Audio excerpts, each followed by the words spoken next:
Welcome, cricket fans of America, one last time in 2025 to Grand Prairie Stadium, just outside Dallas, Texas, the home of cricket, the home of MLC, and the site of our final match of the Pacific Conference Super 8s. It is almost a conference title game proper.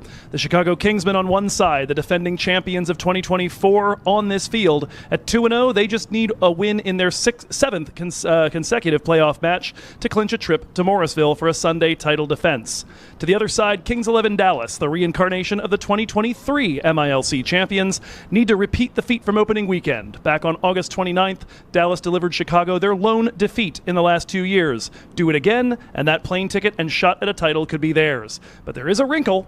Last year's league finalists, the East Bay Blazers, are sitting at their hotel desperately hoping for a tight match and a Dallas victory. Small enough margin of victory for Kings 11, and the Blazers could top the net run rate tiebreaker and be Carolina bound themselves. We have a Royal Rumble on our hands, and by that, of course, I mean the dulcet baritone of our own King of Grand Prairie, Brian Walters. He's at the middle with our captains for tonight's coin toss. Brian? It is toss time in a really heavyweight clash here. The last match of the Super 8s in the Pacific Division. Kings 11 Dallas, Chicago Kingsmen. Captains Saad Ali and Andreas House sitting in for their respective captains. David White, the match referee, and Vishnu Pillai, third umpire. The home team is the Chicago Kingsmen. Saad, you'll toss. Heads is the call. It's tails. It's a tails. Huh. Saad, you've won the toss. What do you want to do and why? I just a ball first, and we just try to restrict. The team is good. We just try to restrict 130, 140. So you've been perfect so far in the tournament. Are there any areas of your team that you think you can do better in? Yeah, just our batting is just a little bit struggle. We just try to focus more batting, and we're just talking our batsmen, just try to rotate the inning and we just try to focus the long batting. Last question, any changes for your side? Yes. One obvious one. Obviously, one change is Ahmad Azam is not playing and Hassan Mohsin is in. Unfortunately, the last game, Ahmad Azam is a little bit ligament injury for the ankle. This is a cricket. Unfortunately, he's not playing. Best of luck. Thank you. So, Andreas, you've lost the toss. Somebody said to me earlier, the chances of your team losing 11 of 13 tosses is 0.8%. What do you think about that? Well, the toss is 50-50, so it is what it is. It is what it is. So you'll be batting first. What's your comfort level batting first? Would you prefer to bowl first? Yeah, I think we weren't really sure what to do today. I think we probably would have bowled as well, just to know what you're chasing, and there's a lot of dew as well. But I mean, the wicket is pretty good, so I don't think it's going to matter that much. You would have done a lot of calculations and all that. How difficult is it to put aside the mental approach of it, and just play cricket? Yeah, I think with the previous team result, I think it's now pretty simple. Whoever wins this game is probably going to go through. So there's not really any difficulties in the mental state for that. It's just basically playing our best game. We haven't played the perfect game yet, so hopefully tonight we can get us close to that perfect game in all three categories. So yeah, it's just about restricting them to one less run than we get. So it's pretty simple from our side. But yeah, we got to bat well. They're a really good side, so we got to bat well and then bowl well as well. Best of luck. Thank you, Brian. The news from the center in this heavyweight clash: the Chicago Kingsmen have won the toss, and they'll be bowling first. And they were absolutely eager to get bowling here right from the moment of the toss. It's Zia ul Haq with the first delivery of tonight's decider. And it's put away for a 4 off the bat of Rehman Dar. Brian Walters, welcome up to the booth. A couple of big changes in the 11s, but no changes up here with Dar and Chand opening against Zia ul Haq. Stick with what you know, especially in the face of change. Oh my goodness, yes. There you see a look at the lineups. Rehman Dar, Unmuk Chand, Andreas House sitting in as captain. No Corey Anderson today, Obas Pinar, and the Saklen Header behind the stumps, we assume. And it's going to be an interesting match. We'll talk about the Kingsmen in just a minute. Zia left arm over the wicket and a bit more studied on the second ball here. Run into the offside for a dot. And for the Kingsmen, Ramiz Raja for Syed Faraz Ali, Syed Saad Ali, Tajinder Singh. The big name here is one that you do not see at number 5 and number 6. That is the captain, Hamad Azam.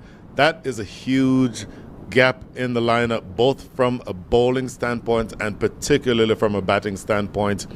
It is going to be interesting to see how the Kingsmen can maneuver that loss. Third delivery tap back to Zia ul Haq and another dot delivery after the 4. Now, indeed, it's going to be a challenge here that, of course, removes one of your righty pacers, and we've talked many a time here that teams that have been successful have been the ones that have had enough in the pace department, and losing such a quality bowler for Hamad, to say nothing of the batting right off the bat, is going to be interesting here as Kings 11 look to build a total and get those proverbial runs on the board in a match that could end the season of the defending champs. Man in the circle alert to that ball from Raymondar, and another dot here for Zia. You expect Zia ul Haq to be accurate. Left arm pace, we've talked about left arm pacers this entire week. The ball will be leaving the left-handed Raymondar, so Saad Ali standing as captain, currently at top right of your screen, standing at first slip. That is for the ball that leaves the left-hander and potentially kisses the outside edge.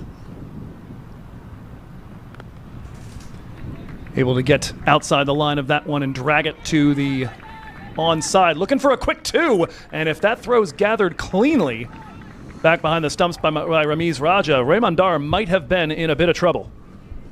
What you like is the commitment for the 2. They both did not hesitate, immediately took off for it. They would like that a bit less if this is a direct hit. So the fact that that Ramiz Raja needed to collect it and try to disturb the furniture might have been the difference between Raymondar being dismissed and him still standing there. I don't know that they need to do that just yet. You like to believe in the process, but if it's dependent on somebody missing the woodwork, that's not great. That, however, has hit a little bit of woodwork. It's the edge of Raymondar's bat, and his day will be a short one. Moments after being in danger of being run out, he nicks off behind into the gloves of Ramiz Raja. 1 down for Kings 11. Talked about it ad nauseum. The ball leaving the left-handed batter is always a threat with Zia ul Haq. He's a brilliant left-arm pacer and a swing bowler, with that ball swinging away from the left-handed Raymondar. The outside edge is found. That's why Saad Ali is there at first slip, but it was an even thinner edge than that, carrying through to Ramiz Raja. It was dying as it got to him, and that is a huge body blow, taking the first one here. End of over number 1, 6 for 1.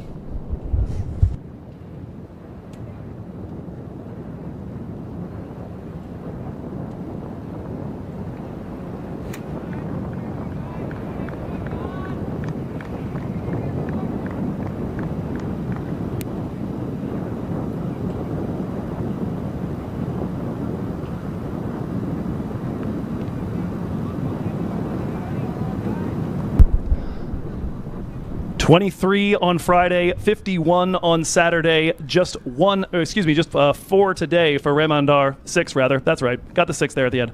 That was going to be smoother. He's got to go quickly. Zia ul Haq strikes in the first over, and Andres Hos in at 3. He'll have to wait his turn, though. Unmukt Chand on strike to face the first delivery from Ghulam Mudassar. That one is airborne and just has enough legs to get over the top of the fielder at cover. That was a little bit risky, but he manages to get enough on it to find the green grass behind him and go for a second boundary here in the early going. You like the 4 if you're Unmukt Chand. What you don't like if you're Unmukt Chand is that you sort of played an in-between shot. He did not intentionally elevate it over the top as he would if you were looking to hit it for 6, and then didn't keep it down. Played out in front of his body. Sometimes that ends up right in the hands of extra cover.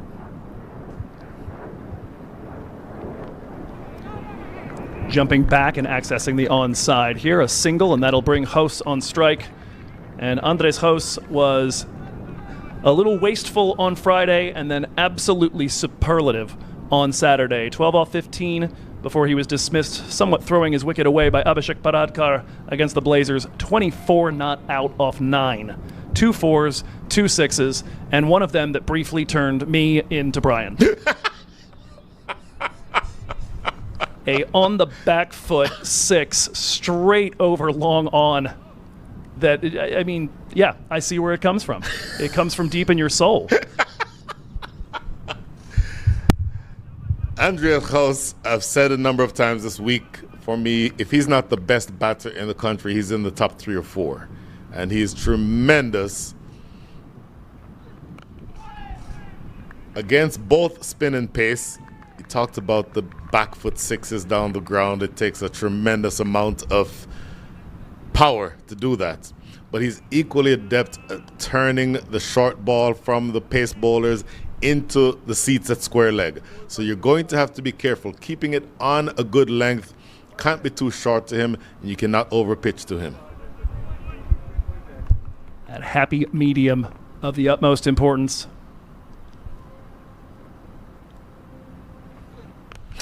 That is lifted. Nobody in that zone. And it does go all the way straight back over Ghulam Mudassar's head. The first maximum of our encounter. And unlike the Chand 4 earlier, which might have been a mishit, nothing mishit about that. I think I just said you cannot be too full. Look where this ball is. It is the definition of in the slot.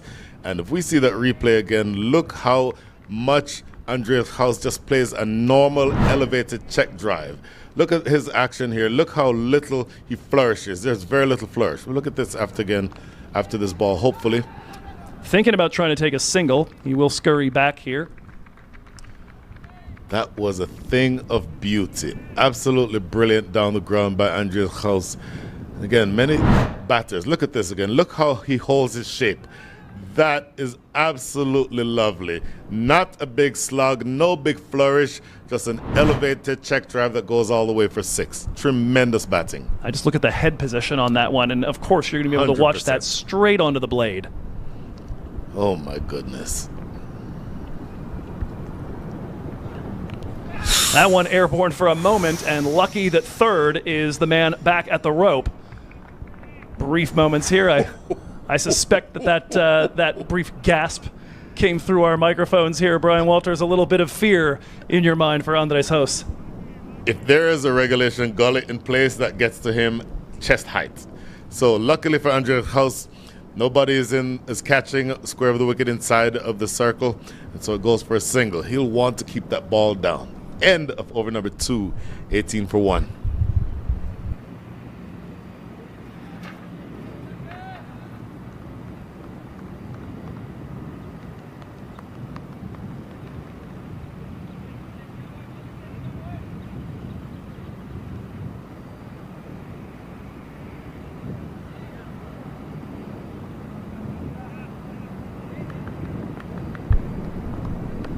Ziaul Haq, no surprises, will stay on from the racecourse end. That one's airborne and through the hands of Point. That was essentially what Brian was seeing in his head on the last shot, and it very nearly comes to pass. Take note of it right now. Andres Gauss dropped on 8. Ladies and gentlemen, this, you heard the statement, catches win matches. Sometimes drop catches lose matches. This is directly to Point. No power in that shot. And that, even though he had to jump, it's not a particularly difficult catch. If you're fielding at backward Point, you are expected to take that catch. Unmuk Chand on strike. Hasn't seen a lot of it so far. Just faced 2 balls, a 4 and a leg by before this one. Oh my. How much of a difference will that make? Stick a pin in that one, as they say. Andreas Gauss dropped when he was on 7, and that easily can make a huge difference in this match. Man at the other end, Unmuk Chand, 163 runs on the season coming into play here in Grand Prairie. 66 not out yesterday in a big win over the Strikers. That might have been a beamer, waiting to see if there's a signal.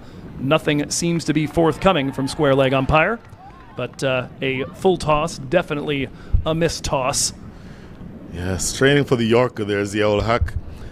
Umpire Shane Samuels at square leg, just indicating very subtly to his partner that might have just passed below waist height. It was an off-pace delivery too, so it was sort of dipping as it got to Andreas Haus, so not or to Unmuk Chan. So not necessarily something to be concerned about. You'll want to pitch this though. Look at this. See, he's kind of sinking. Ooh, That's awfully close. Ooh. Back to live action, and that's taken a nick, has it? The appeal, certainly, as Ramiz Raja tosses it into the air, and Haus tries to take a bye as a result of it. But no signal coming, no edge, according to the man at the top. Ramiz Raja feeling the electricity of the moment, wanting to go up, maybe trying to tempt the hurry. Take a look at this again. Oh, this in order to be sure, look at this here. Here is where the ball passes. If we can see that again. For me, the ball is passing about right there. Ladies and gentlemen, in order to be completely clear, we'd have to be square of the wicket to be completely sure. But for me, that's dipping, but it may just have been above Unmuk Chan's waist. He's not a very tall man, so it doesn't take a lot to bowl a full toss above his waist. Cut and a miss on the shot before, or rather during the replay there. And if we do have the one of the caught behind shout, might be interesting to see how close that ball was to Unmuk's bat. But one ball left in the over first before that. That's another full toss. That one nearly flagged down, but just over the outstretched hand. Unmuk Chan leading a bit of a charmed life. He's had 2 fours, but both of them have come with serious elevated heart rates accompanying them. This is where I say again that you're a very hard teacher. Here, Mr. Joe Hickey, he clips this one away intentionally, and to me, it is over the head of Saad Ali all the way. I don't know that there's any chance that Saad Ali would have been able to catch that. Maybe if it is, I don't know, we just mentioned Ralph Sampson off the air. If Ralph Sampson is fielding at mid-wickets, he might have a chance to catch that with his 7'4" frame. Saad Ali that's comfortably over his head for 4. Either way, 23 for 1 through 3.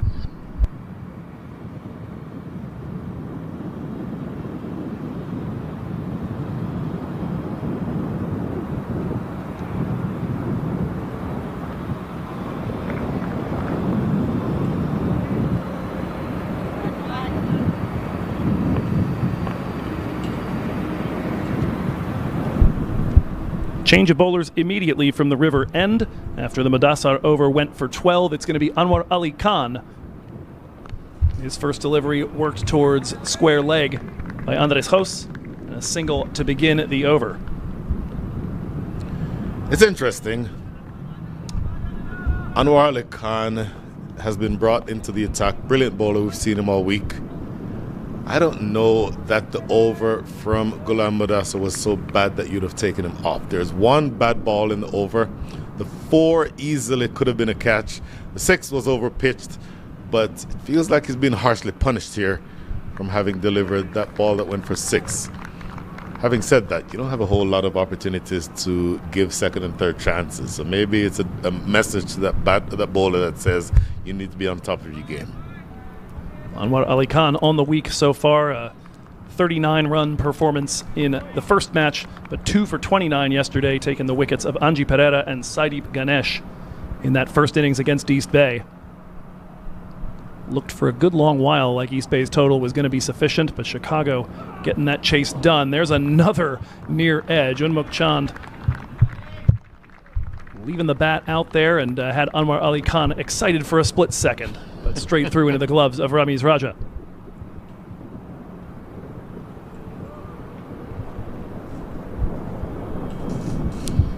Standard deep protection for Unmuk Chand at square leg and at third.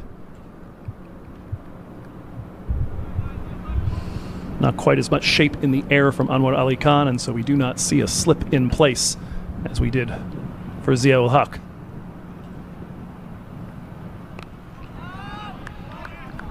So one thing to pay attention to, excuse me, Joe Hickey talked in the first game about the fact that we're playing on the third pitch today, which means the western side of the ground. As you look at your field, or at your screen rather, make that the eastern side of the ground. As you look at the field, is to your right. It is 82 yards out there to the boundary, and there's a man at deep square leg. I think at some point you're going to see a short delivery from Anwar Ali Khan to ask Unmukhchan to hit toward that big side. Instead, he'll take a quick walk down the track and edge that one. Could have gone anywhere. Ends up just wide of his stumps. Picked up by Raja. On point so far. First over for Anwar Ali Khan. Just a single run off the bat of Andres Hos. He's now got 4 dots on the trot, trying to build pressure on UC.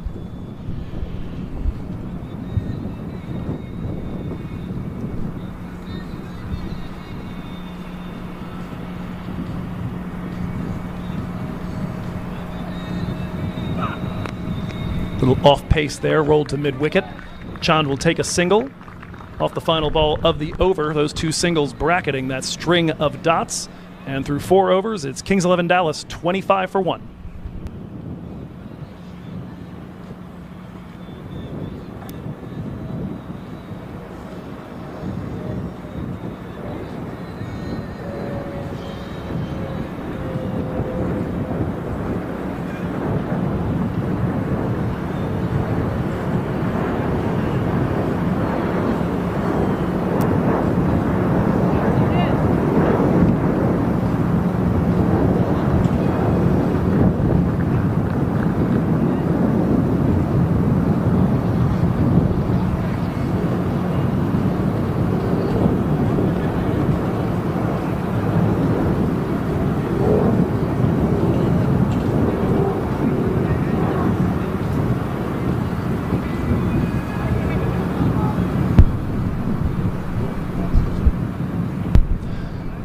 So not a decision to remove Ghulam from the attack, but instead a change of ends for Mudassar, as he will bowl his second over from the racecourse end. A delivery in the air and just enough on it. It's a long run. It is a very long boundary, and so they will be able to chase that down as Hassan Mohsen gets to it before it reaches the rope. It'll be a pair of runs to start the over off of Ghulam Mudassar, but you told me beforehand, harsh judge on a couple of these. That one a little more of a mishit to put a little fear in the heart of Chand, I believe. I was about to say the exact opposite. No. Well, nothing mishit about that. It's going to be a boundary to mid-wicket. This time does get the 4. Oh man, I am giving myself away. And for those who wonder why there are so many stats in my broadcast, it's because this is still something, piece of this I'm kind of learning. Maybe we'll get a look at that boundary at a different moment, but this one picked up nicely. A bit too full for Mudassar. That first delivery from Ghulam Mudassar was wide, and it was, in my mind, intentionally played over and wide of cover by Unmukhchan. So that looked to me to be a much safer shot than the previous one. That one edged and on its way to a very fine third man. Unmukh 2 boundaries on the trot here, looking to free himself a bit after getting dotted up the prior over. Less convincing on this one. This one he's looking to play through extra cover, and it goes wide. See, he's looking to play through extra cover, and you can tell that after he plays the shot, his head is toward extra cover, and then it flashes around to look behind him because that ball went maybe 90 degrees away from where he wanted it to go. But I don't think the Kings 11 Dallas will care one bit. 4 runs is 4 runs.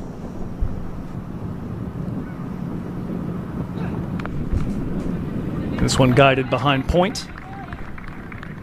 Having done his damage, he'll take a single and give Andres Hos a chance to once again target that building across the way. We talk about Andres Hos and the power that he has. He has hit more balls out of this stadium, and I've done commentary here for a couple of years now. I've seen more games delayed from Andres Hos landing the ball in the seats or out of the stadium than anybody I can care to remember. That one's off the pad, the appeal coming, but not given. Hos survives the delivery. Mudassar a little despondent. Well, if you look to see where the ball hits, that is on Andreas Haus's thigh pad. That to me looks very, very high. I would not be surprised if that's confirmed on the replay. We do see it. Look where this ball hits.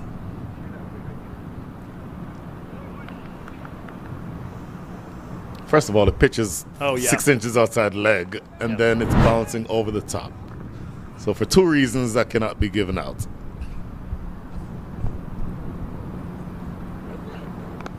Going off pace this time, has him a little off balance. A dot delivery here to finish off the over. We did see Jos in conversation with Ramiz Raja showing the spot where the ball impacted, a little unlike his teammate Remandar, who showed it to the umpire to his deep displeasure a couple of nights ago. But he does survive the shout, no problems there. He's got 9, Chand 20, and Kings 11, 36 for 1 through 5.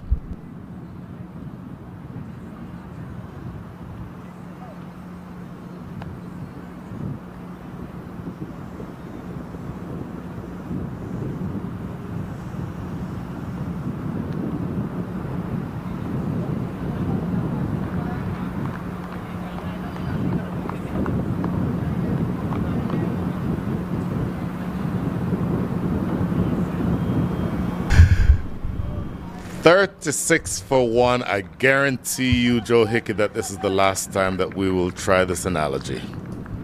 Boxing match, 6 rounds. Who gets points for which rounds? I'm going to say certainly looks like honors even in that first Zia El Haq over. 6 runs from it, but then the wicket. Probably more important to Kingsmen, though, to dismiss Remandar. So, yeah, we'll give him that one. We'll go ahead and say, the first Gula Madassar over, that for sure goes to Kings 11. Then we've got a 1 and a 4 around 4 dots and a 1 and a 1 around 4 dots. So those two are both Kingsmen. Last over, Unmuk Chand. 1 very nice, 1 less convincing boundary. Ends up with the 11 runs off of that. That'll go to him. So at the moment, 3 rounds to 2. We'll give this one to the Chicago Kingsmen at this juncture. Very, very well stated, and I think I agree with you right down the line. This one is going to go down to the wire, one feels, and we are just 6, make that 5 overs and 2 deliveries into this match.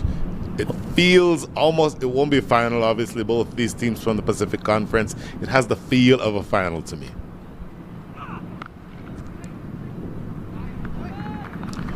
Captain for the day, Sadali in the covers, doing some cleanup work. Well, for sure, if it does go down to the wire, the thing that also keeps alive is, you talk about in a test match, all 4 possible results still possible. Well, at this point, we've got 3 possible results, 3 teams that all want those plane tickets to Morrisville, and if this stays very, very tight, that's what you'd have in play going into the final few overs, because the Blazers need a tight game and they need Dallas to win it. Instant replay, maybe again for those of us, or for those who were not with us for the first match. Maybe you give sort of a high-level summary of where you are now and what results in this game mean for these 2 teams as well as for the East Bay Blazers, who have already finished. Well, for Chicago, it's simple. They win, they're in. They'll be an undefeated 3-0. If they fall, the Blazers, and Kings 11 Dallas would all be at 2-1.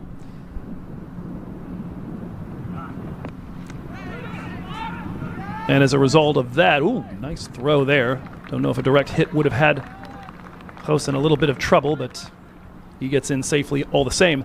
But at that point, the net run rate tiebreaker would come into play, as we'll take a look at this replay. Jos going down to the danger end, in without a problem there. It is a close shave, but yes, he does look like he was home. Mm-hmm.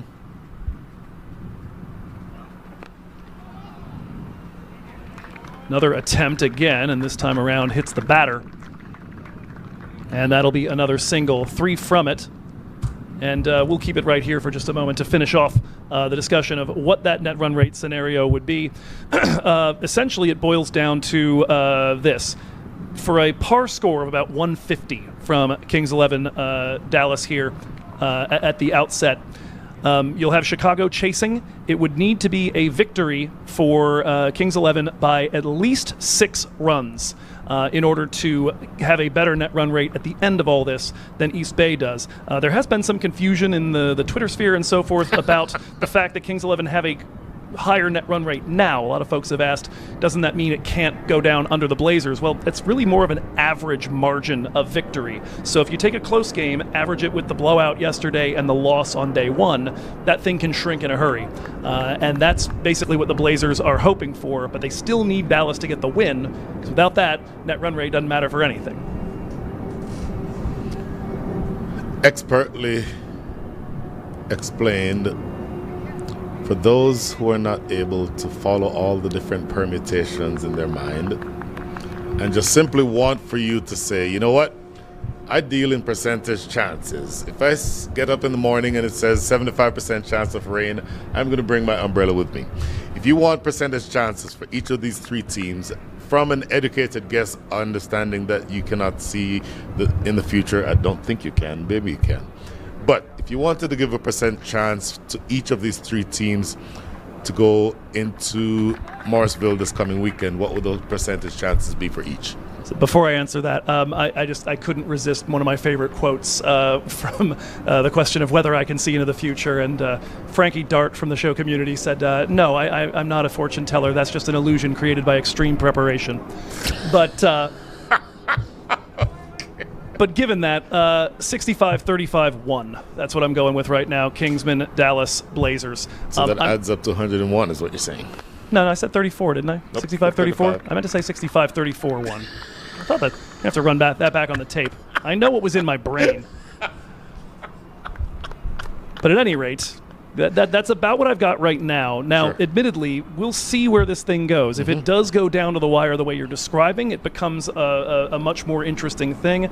Right now, the Kings 11 doing a good job preserving wickets. They've gotten themselves through the power play with just the 1 down.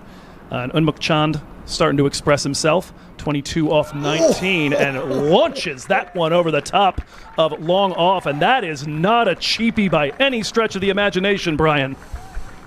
Oh my goodness. The man who's standing at the non-striker's end, Andreas Kraus, would have been proud of that. Unmuk Chand, as I've said this before, he is so easy on the eyes, so compact, and that front foot coming forward to the pitch and lofting that over long off for his first 6 of the match. Unmuk Chand, that was lovely. That was absolutely brilliant.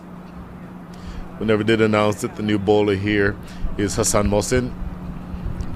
And he's into the side for the first time here in these Super 8s.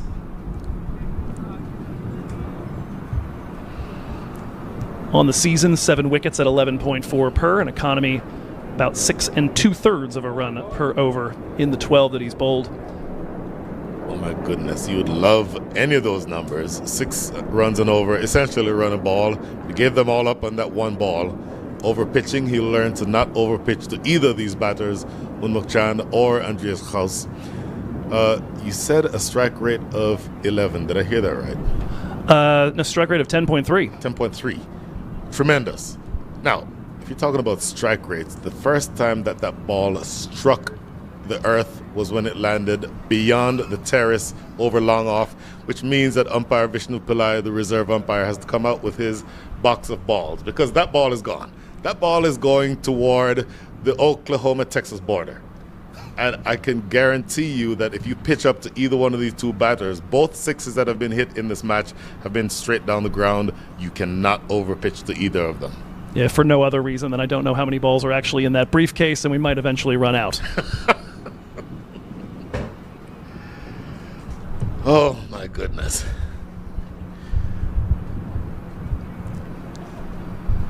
So if your objective was to be able to have this game end, let's say at a normal time, let's say, for example, if there were a person or, maybe on the commentary team who might need to leave at some point, these 15-minute delays to get a new ball tend to be working against the objective of leaving here at a normal time.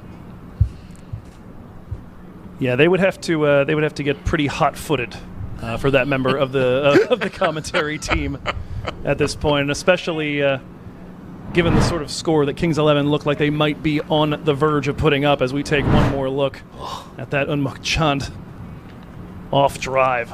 Goodness gracious. That was absolutely wrecked. There's a part of me that wants to turn and ask you, is like, so he meant to do that one, right? That was a miss hit. It was a miss hit. The very next ball, the briefest of appeals potentially for leg before, or the very least, loving the way that ball was moving off the pitch. Let's see what we've got here from Hassan Mohsen. Straight, but with a little bit. Oh, that ball had an adventure. Certainly it's not an LBW, sure. but a bit of outswing followed by a nip back, followed by an edge onto the pads that itself keeps it from getting to the stumps. That was something else. And by the way, let me highlight, and I'm glad you pointed that out. That is the reason why for the balls outside the line of off stump, you get your foot across to the line. If his foot is not across to the line, that edge goes onto the stumps. That's one of the many reasons why you get your foot in line with the ball when you're batting, and you saw prime reason for it there. So just 2 balls remaining here. Chand looking, I hope I'm not jinxing him, looking very settled. He's 29 from 22. Andreas House, captain for the day, 11 from 13. 1 ball remaining here in over number 7. Batting first, where do you think the Kings 11 Dallas wants to end up?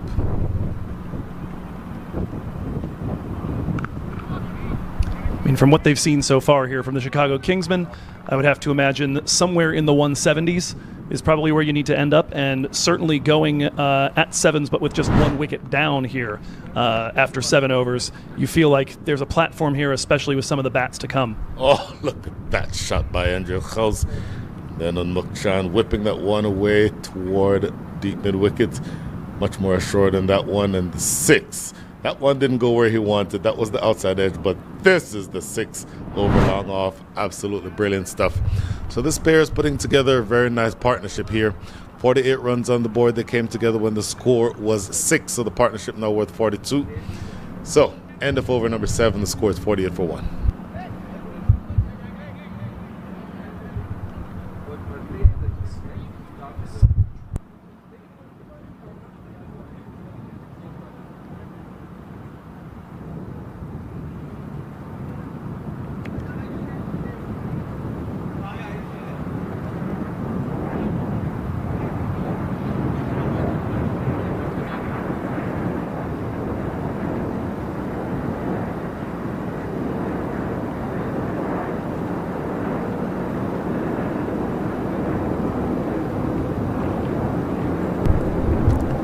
Two right-handers at the crease. So you go to the man who you and I have referred to throughout the week as likely the best all-rounder in the country, Hassan Khan. Some left-arm spin. The lesson here, as that ball is played down the ground, probably more uppishly than Andreas House would have preferred. But the lesson here is do not drop it short. First of all, as a spinner, you have much less margin for error if you bowl short.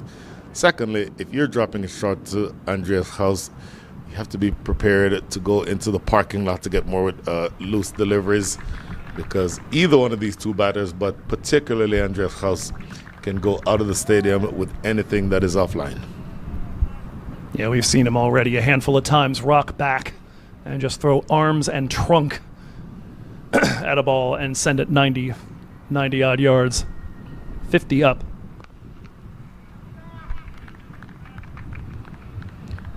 Choosing to do it in singles here. My goodness. So 3 singles to start over number 8.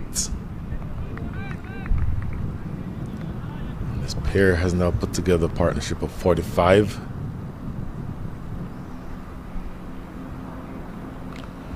Oh, it's not the best of deliveries. He doesn't get punished as much as he could have, but they'll get 2 runs. Unmuk Chand more looking to place that one around the corner than hit a firm shot. Ends up with 2. Well, Hassan Khan so far in these Super 8s, his first 2 games in minor league this season, 1 for 18 against Silicon Valley, 2 for 19 against East Bay Blazers. And House needs to look out today as the acting captain, as 2 of Hassan's wickets have been Raymond Reefer and Sanjay Krishnamurthy. So far, he is a skipper-seeking missile. Skipper-seeking missile. You, sir, are... I'm not sure that I have the verbal dexterity to describe what I'm listening for here. A mess. That might cover it. Run a ball through the first over here for Hassan Khan. End of over number 8. The score is 54 for 1.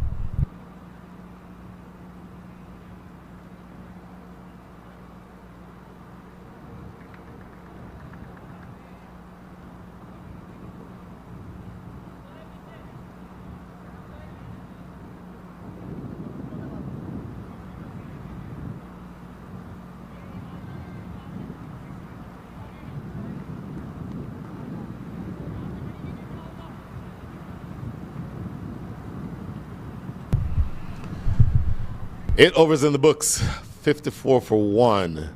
Joe Hickey, the run rate is slowing down, 6.75 and over. A projected score based on that is 135. And that would be a little bit of a surprise coming into the middle overs, because this is generally where Kings 11 Dallas have been so explosive. They've been going at 8.48 and over. That's the best mark in minor league cricket, and they're second best at preserving wickets. So that a bit of a strength versus strength going on here, because they're second best at preserving them. Chicago Kingsmen, best strike rate in the middle overs in minor league cricket. So be interesting to see which way that breaks. Cannot bowl short to Andreas House. I keep saying it. I wish they would listen to me. Fetch that. Goodness. And it is a short arm jab. There's zero effort in these shots. Look at this. That length to Andreas House will travel out of the stadium every single time. Somehow, miraculously, that ball has been retrieved, and I think they're ready to go again. You know what the lesson is. I probably don't need to say it again. The back of my mind, when he uncoils like that, I just hear him going, "Thank you." Oh my goodness, that is a thing of beauty from Andreas House. Captain for the day, now up to 19 from 17. Tremendous, tremendous power from Andreas House. He cannot make a mistake, either length or line. Now this is well bowled. Pace off, looking to swipe this away on the leg side, but he ends up playing ahead of himself and not quite getting any bat on it. A solid couple of comeback deliveries here for Anwar after that big 6. Mm-hmm. Make one mistake, you can live with it. You make 2 or 3, and it gets out of control in a hurry. Banged away into the deep, but that's the big side of the ground. There's coverage out there. They're coming back for the second. Andreas House with the man with the call. You see him turn and then realize that that throw is coming from 82 yards away. That's more than enough time for him to come back for the second. By the way, didn't acknowledge it. The 50 partnership is now up. 57 runs these two have put on together. 63 for 1 is the score. 1 ball remaining in over number 9. And it's been punctuated equilibrium, those 57 coming off of 47 deliveries. A lot of dots, decent number of singles. Every so often, one of these balls just takes off and leaves the yard. Oh. That's accounted for about half of those 57 to this point. So very productive over that time for the Kings 11 Dallas. 10 runs coming from it. End of over 9, 64 for 1.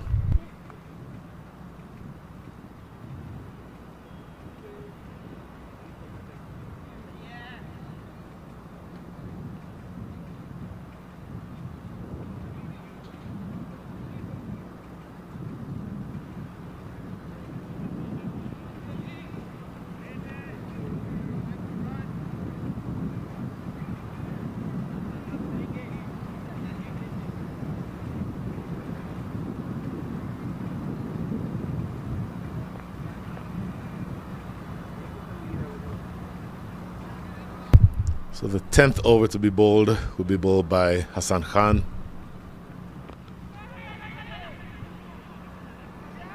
pair looking very good together, looking assured. Do they need to score at a quicker rate than they're currently scoring?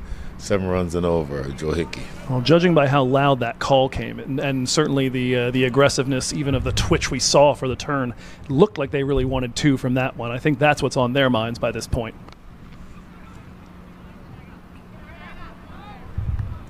Picked up a couple singles here to start over number 10. So at some point you need to start calculating, or maybe you've already done calculations and say, here's where we needed to have been at this point when we're batting first. Maybe that number is somewhere around the 150, 160 mark, as you may have alluded to earlier. Go through some potential projections here in a minute. Good delivery from Hassan Khan. Just 3 balls remaining here in over number 10. So the current scoring rate, 6.95. Projected score there, 139. If you wanted to get to 150, you're looking at about 8 runs and over. This pair with the platform that they have, you would think that they'd be eyeing something around 170, I would have to think. 170 gets you there. If you're around 10 runs and over, just under 10 runs and over, will get you in that range. You do have batting to come. You certainly have, you're missing Corey Anderson today, but you do have, I would imagine it'll be Oba Spinar coming in next. You have Ali Sheikh. You even have Saklen Hader, who is the master of the reverse sweep. Sahib Malhotra. Saeed Malhotra himself, completely forgot about him. So, options, ton of them. Looking for the last ball here over number 10. We suspect that there'll be a short drinks break right after this next ball. 6 to 7 for 1. It feels like it's teetering on a knife's edge. Unmuk Chand looking settled, 35 from 30. He just chooses to work it down the ground for a single. So another good over from Hassan Khan. 4 runs coming from it. Halfway through the first innings, 6 to 8 for 1 is your score. I suspect that we will have that short break. In fact, that's exactly what we'll have here. We'll take a break along with the players. It's really, really interesting, intriguing match coming up. Last 60 balls coming up, 68 for 1.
A look here at a few of the boundary strokes. Unmuk Chand, 4 fours on the day to go along with that massive 6 over long off. There that is, off of Hassan Mohsen. Heck of a greeting on his first over here in the Super 8s. Andres Jos, he's got a pair of 6s, but it's felt like more just for the sheer ferocity and noise and distance on them. I'm sure you could stitch a third one together from the excess traveling that it's doing once it's over the rope. But at any rate, half of his runs coming from those 2 6s as he's on 24. Unmuk Chand, 36 runs, 22 of those courtesy of 4 fours and a maximum. Remandar, for that matter, 4 of his 6 before he was dismissed on the last ball of the first over, coming from a 4 on the first ball of that over off Zia ul Haq. We're at the halfway point here. Kings 11 Dallas 68 for 1.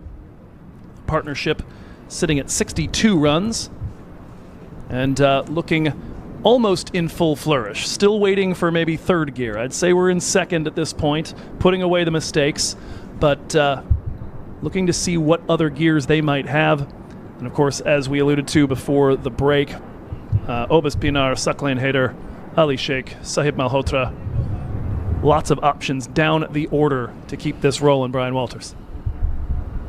The formula, if you're the Kings 11 Dallas, would be for one of these two, at least one of these two, to bat all the way through, and for the others to come in and express themselves freely around the one set batter. That formula, to me, can add another 115 or so runs to where you are now. Unmuk Chan, first ball after drinks, is going to clear the man at third inside the circle. And Unmukt makes it a 5th boundary here as he moves on to 40 from his 32. So earlier we saw that outside edge that went down to the boundary in that same direction. That one I said was an outside edge. This is, I think, him genuinely opening the face of the bat to get it over the fielder on the circle inside at a short third. Hassan Mohsen looking for the comeback, but ends up with a full toss. That one into the gap at mid-wicket. He's eventually closed that gap, and the throw comes in. Just a single from that delivery, and now Andres Jos on strike. Partnership, we just mentioned that it's now at 67. I don't know necessarily that it matters how big this specific partnership gets, as long as you have the scoring rate pick up. 7.06, as long as you keep increasing that scoring rate over the next several overs, you want to end up, again, if you're looking to get somewhere in the range of 170, then you'd like to think that you can continue pushing on. With this pair, they can explode at any time, and then very aggressive batting to come after them. Oh! Speaking of explode. Yow!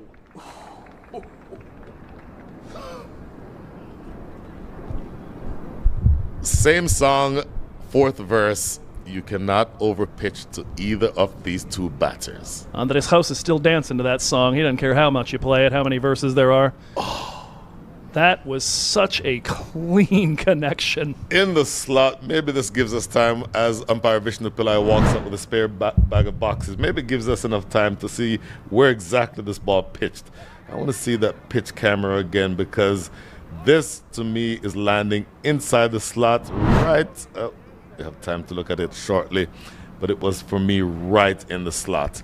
And if Andreas Jos does not need to leave his crease to play the shots, if he can play a full-blooded drive down the ground without needing to leave his crease, then you are at the mercy of how strong he feels that day. And I guarantee you that most times he feels big enough. A few seconds ago, yes, I'm a birder, I told you that, I saw a flock of Canadian geese flying over the top of the northern side of the field over towards, say, Long Off. That ball very easily could have taken out one of those Canadian geese. It would have been a Randy Johnson moment. Well, Andres is going to need to adjust the haircut in that case. Here comes Hassan Mohsen. This time opens the face and accesses the offside. Looks like there will be 2 runs in that, as that is the deeper side of the ground by about 18 yards. Jos with a pair. He'll retain the strike here with 2 balls left in the over.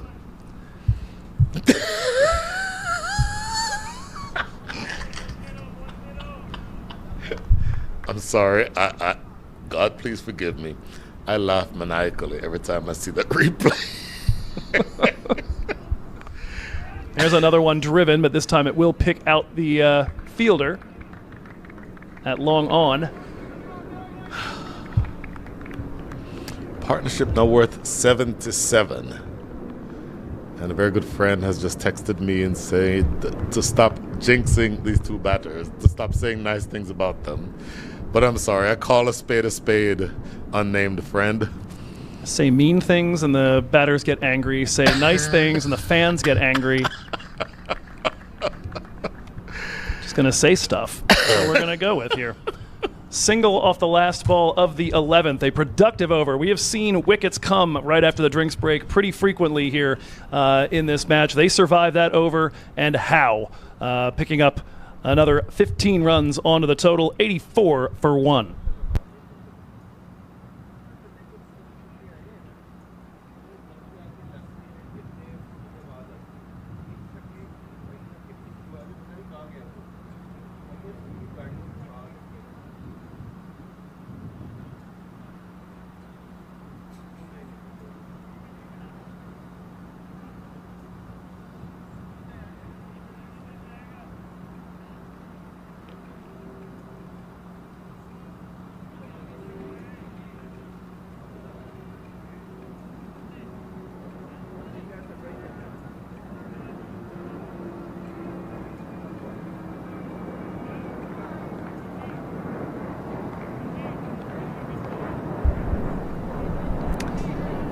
Time for off spin as Captain Syed Saad Ali calls on Tajinder Singh to bowl over number 12. Certainly a bit of a surprise, 2 right-handers at the crease. For Unmukt Chand, I could just about see it given his record this season, 96 strike rate coming into the Super 8s and 13 balls per dismissal. For Andres Gous, he didn't see much of it in the regular season, but I can't recommend this move to him. Now, the qualifier to this strategy is that you've brought the off spinner on from the southern end of the ground, which means Andres Gous and Unmukt Chand are hitting to the big side of the ground, 82 yards out there. Now, Andres Gous can hit it 182 yards, so it does have its element of risk. And he's trying for that right about now, and that is straight back over Tajinder Singh's head for a 6. Wow. So I mentioned I can't recommend this strategy based on what I had in front of me. He only saw 4 balls of off spin this regular season, and he hit them for 15 runs. 2 sixes, like the one you just saw right there. Just absolutely ungodly against right-handed spinners of all varieties, whether offie or leggy. 39 off 11, and we've gone for it again. That one even further into the stored advertising hoardings. And this experiment is not paying off right now for Syed Saad Ali. So for the uninitiated, the reason why Andres Gous has only seen 4 deliveries of off spin, or 4 overs or 4 deliveries? Deliveries. 4 deliveries of off spin all year is because he does that to off spinners. With the ball turning into him, he is extremely aggressive hitting on the leg side. Under most circumstances, that's not a strategy that you'd want to do. Here's another look at the second of the 2 sixes. Oh my goodness gracious. Unmukt Chand trying to help that around the corner, doesn't get all of it, and it will be picked up by fine leg and for a single, and Gous will get to face the final ball of the over. Oh, that's actually going to be an extra run besides that, as it was a leg side wide. Did not realize initially that Chand did not get contact to it. That brings up the 100. Gous will hit that one into that pocket of space on the big side of the ground and scurry back for a second. Yeah, he is treating Tajinder Singh like a all-you-can-eat off-spin buffet right now. He wants one more helping. 18 from the over. That tells me that the experiment has not quite worked. Better length on that one. It is run very, very fine, but they've got protection in the deep. The captain up with it. He'll gun it in. 19 runs off Tajinder Singh's first over of work. Kings 11 Dallas, there's your acceleration. The run rate now up into the 8.5s. Projection from that, just like that, is 172. 103 for 1.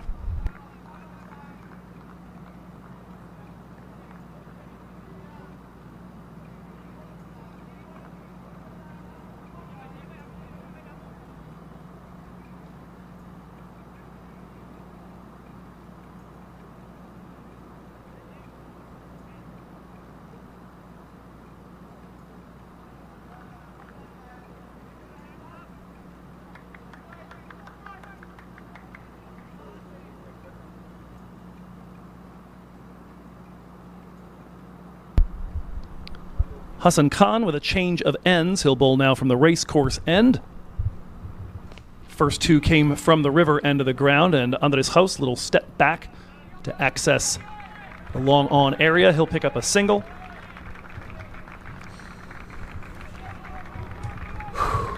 Wow. And with that, the 50 up for Andres Haus, and who thought he was going to beat Unmuk Chand to that milestone maybe 5 or 10 minutes ago, but a couple of big sixes, and he does exactly that.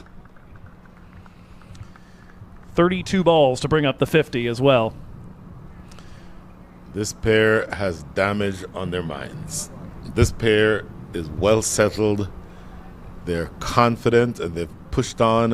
The scoring rate now up to 8.51. That single down the ground brings up the 100 partnership.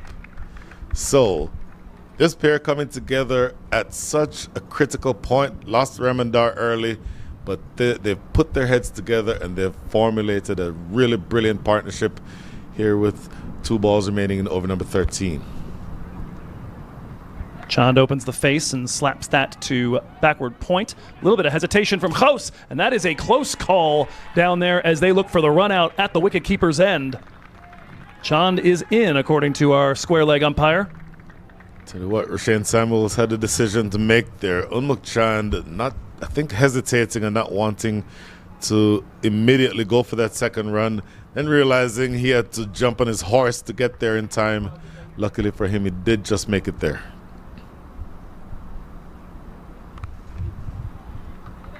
This time dumping it into that space just in front of point on the big side of the ground.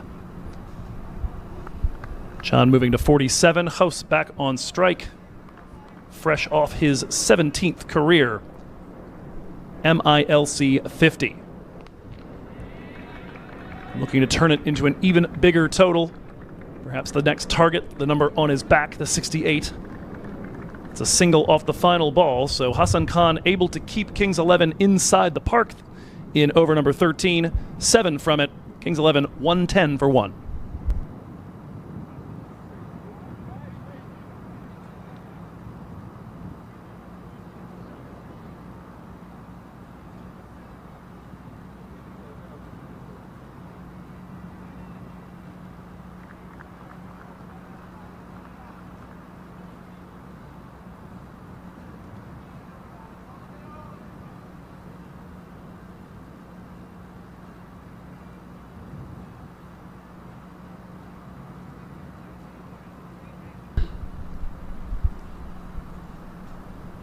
Anwar Ali Khan bowled 2 overs in the power play from the river end.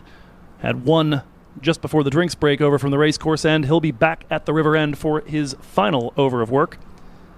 1 over at the racecourse end. Did concede 1 big 6 amidst 10 runs. His 2 overs from this end, quite a bit better. Just 5 singles and an array of dot deliveries. He'll face off here with Andres Haus. 52 off 34, 30 of those runs coming from 5 maximums. And again, rocking back and trying to punish one down the ground, and that is going to be fine enough and quick enough to get over for 4. Andres Haus now up to 56 from 35. Partnership worth 108. Anwar Ali Khan being treated rudely. You'll learn not to bowl anything that Andres Haus can get underneath. Nelson navigated by skipping right over 111. That one a little shorter, comes up on Andres. Doesn't get great contact to it, but he'll scamper a single. That will in fact be a leg bye. It's a good delivery. Pace off, and it gripped and bounced a little bit more than Andres Haus was expecting it to, so you get a leg bye there, but sometimes the best way to deal with an attacking batter is just let him get down to the other end. Oh! Chand, oh my goodness gracious. Absolute class of a cover drive to bring up the 50. Oh my goodness, Unmuk Chand. That is a fantastic shot. 2 consecutive 50s for Unmuk Chand this weekend. You're making me do it again. This week, dedicated to the first 50 of the week to his young son, Crochet, just born last week, and he's looking to add to that total here. Maybe this one gets the dedication to Simran, perhaps. At home with the young Master Chand. 52 off 40 so far for Unmukt, 56 off 36 from Andres House. That is the 17th 50-plus score for Unmukt Chand. The acceleration continues. Run rate now is approaching 9s. House turns on that one, gives it a long run down towards backwards square. This time the long boundary works a bit against him. Do that at this end here at the river end, and you might well find the rope before the fielder can circle around, but this time just a single. Much earlier I had said that I would not be surprised if Anwar Ali Khan bowls short from this end. This would be the end to bowl from, or bowl to the right-handers from, if you wanted to bowl short with the larger end or the larger field on the leg side. Chand looking to free his hands, doesn't get all of that one. Rolls to the captain, Syed Saad Ali, so that will be the end of over number 14. 12 runs from it, a pair of 4s, including the one that brings up Unmukt Chand's 50. First, let's look at Andre House's 50s. That, of all his shots, is the best one for me, the prettiest one on the eyes anyway.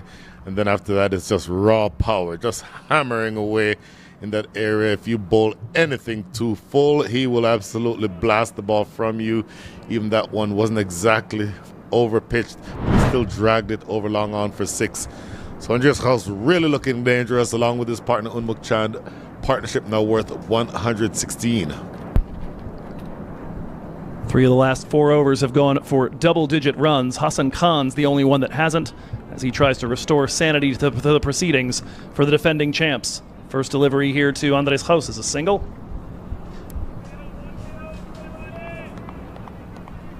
Little shadow batting there from Unmukt Chand. What he might have preferred to do to that delivery. Luckily, we've seen, for the most part, a lot of shadow batting as people are walking back to the pavilion. Exactly. You can tolerate it when you're at the non-striker's end saying, I missed out a little bit there, but yeah. I fight on. So Hassan Khan, even at this stage, as that's put away toward deep extra cover. Great piece of work in the deep. Couple more runs here to Andreas House. Hassan Khan going into his last over here. I don't know that you wanted to spend all of his overs that quickly, but it almost feels like you're forced to, because you're missing the extra bowler. Missing the captain, Hamad Azam, and the other element that you have to be aware of is that the man who's replaced him, Hassan Mohsin, has been expensive.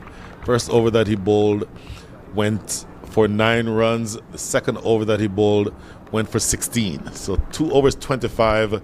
You really are missing Hamad Azam here.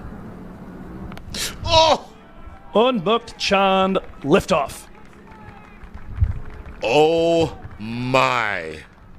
He saw Andres House get to the 60s, said, I'd like to be there too, and has absolutely crushed one over mid-wicket.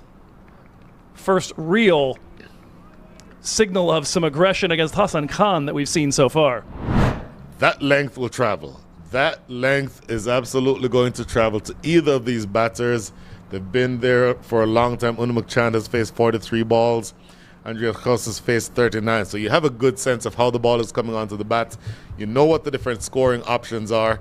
And my goodness, if you don't get that ball exactly in the right place, just short of driving length, I would prefer for it to be well outside the line of off stump from this end.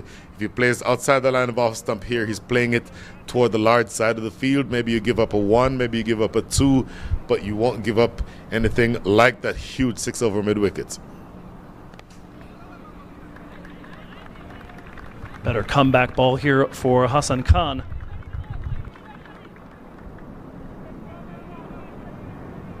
So at the drinks break, it was 68 for 1. Kings 11 Dallas now 3 runs shy of doubling that total in the next 5 overs. We were a little worried about their run rate. in the power play and certainly as they approach drinks. I think a conversation was had. And since the drinks break, it's been 16 off Mohsen, 19 off Tajinder, 7 off Khan, 12 off Anwar, and now 12 off Hassan Khan's next over, including that big 6 from Unmuk Chand, a pair of batters sitting on 61. And Kings 11 through 15, 134 for 1. If you look at Unmuk Chand's highlights here, couple of edgy, streaky ones to start with, but he has grown in confidence and absolutely started to grow in aggression throughout his innings.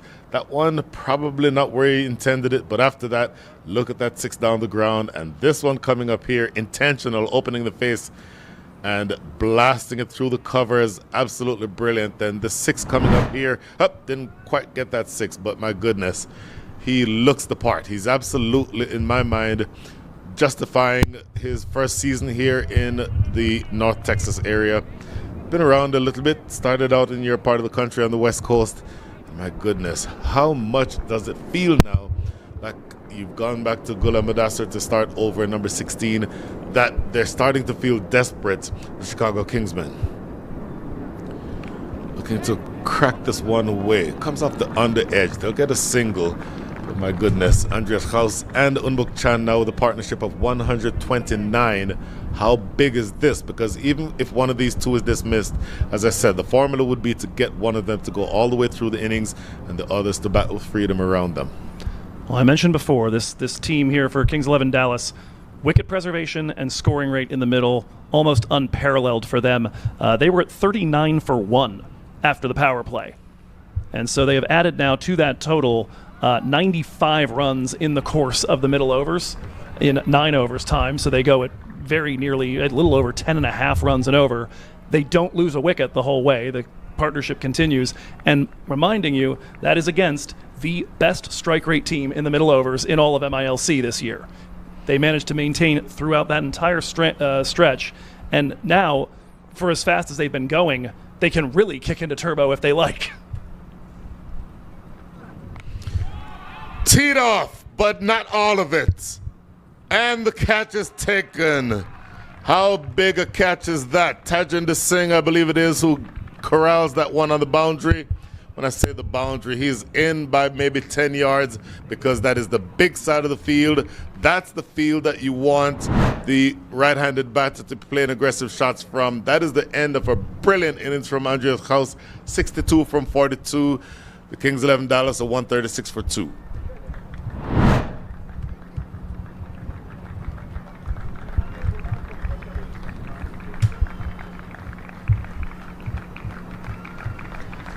House finishing up with 62 off 42, a 4 and 5 sixes. He will have to wait for a potential game in Morrisville to take aim at becoming the second member of the 100 Sixes club in minor league cricket. He ends up just 2 shy of it. But that partnership and that performance there going a long way to ensuring that 2025 could have another game left in it for Andres. It'll be Obas Pinar coming in to replace him here and partner up with Unmuk Chand. Second wicket down here at the start of the death overs, 136 for 2. Well, all Obas Pinar did was lead the side in batting this year, 253 runs. High score of 59, average of 42. Strike rate is a healthy one, 128. For what it's worth, 16 fours, 12 sixes. And he has the ability to bat long if the situation demands, or if he needs to go big initially, he's more than capable of doing that as well.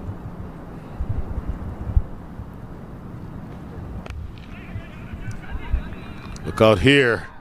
Tell you what, that throw could have been interesting had it been on line from Saad Ali.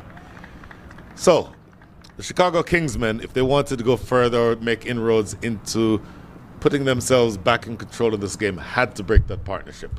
Absolutely had to. But has it been too late? We've certainly had that as a refrain in certain games here of a particular move being left until it was too late. It's going to depend a lot on whether they can have the old adage of one brings two pay off for them and either get rid of Chand and have two new batters. Oh my goodness gracious. Unmuk Chand Well, he's already used up most of the cricket manual and is now on the supplemental pages. It went for 4. Unmuk Chand loves that scoop shot. He's played that time and time again. This almost goes for 6. Look at this. Look where this lands. Just might have been obscured by Obaspinar's jersey there, but that to me is about a foot away from going for 6.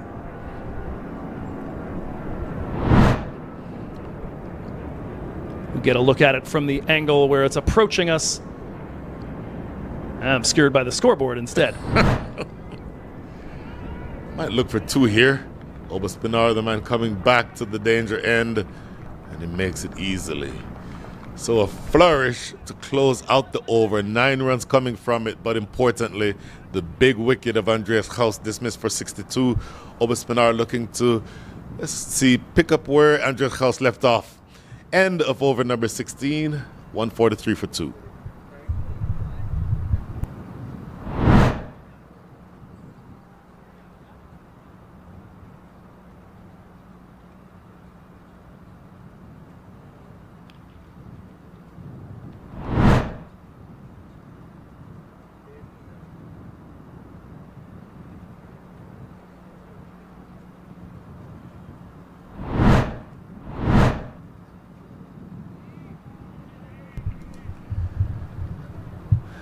Ziaul Haq has bowled 2 overs. Overs 1 and 3. Bringing Ziaul Haq into bowl number 17 is not surprising. You'd know he'd have to bowl his remaining 2. It would be either 17 and 19 or 18 and 20. Bringing him back to bowl 17 to me says we need absolutely to take a wicket.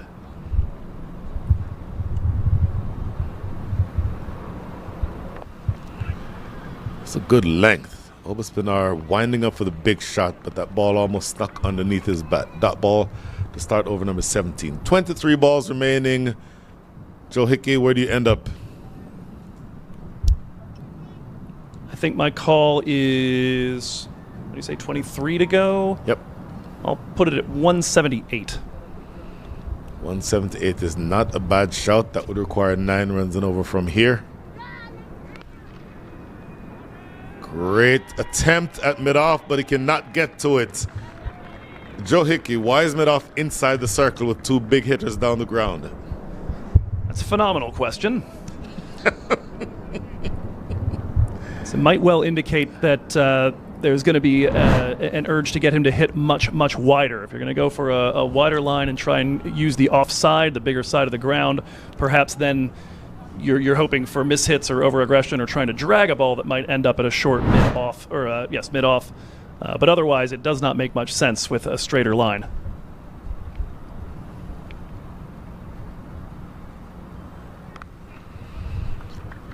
Played into the offside, single. I completely agree with you. So it almost seems as though they are looking for 2 different objectives at once. You're protecting deep, so there's a deep backward square leg, there's a deep mid-wicket, there's a long on, but then mid-off is inside the circle, and then you have a sweeper out on the offside on the big boundary. It almost seems like you could commit to bowling toward the big side of the field, put an additional sweeper on the offside, and then keep the ball out there. And it would have to be up to Unmuk Chand or to Obaspinar to actually walk across and try to manipulate the ball to be on the leg side. But it feels as though they're conceding something here that I don't know that they need to.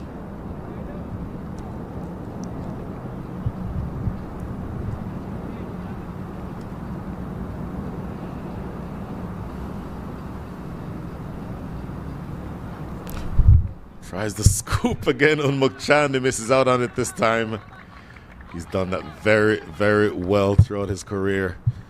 And when he gets comfortable, and if he sees fine leg inside the circle, it is a shot that is always on. You see that disappointment there on his face.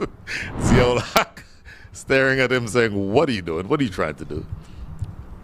Yeah, that one, if you want to try and scoop it over third man, maybe on that line, but you're going to have to move your feet quite a bit to try and flick that one back over fine leg. Over extra cover, probably just 1 here. No, they come back for 2. You like the aggressive running, and that aggressive running is rewarded. Tajinder Singh sweeping out there, but easy 2 to this pair. That'll bring up the 150 here for Kings 11 Dallas, still going at just a hair under 9 runs and over.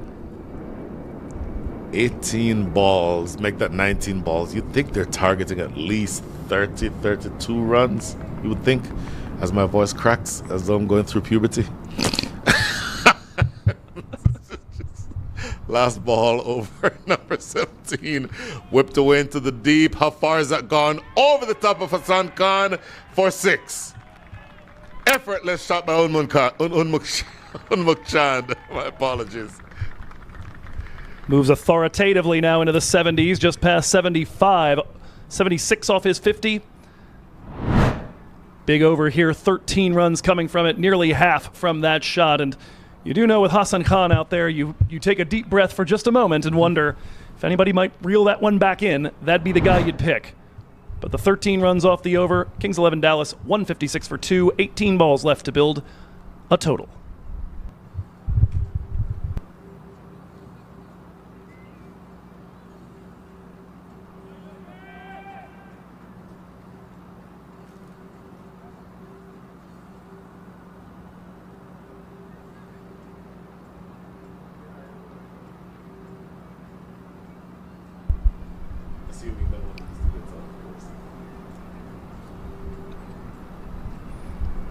Yeah, certainly my prediction of 178. That would just require 22 off the remaining 18. That feels very conservative all of a sudden.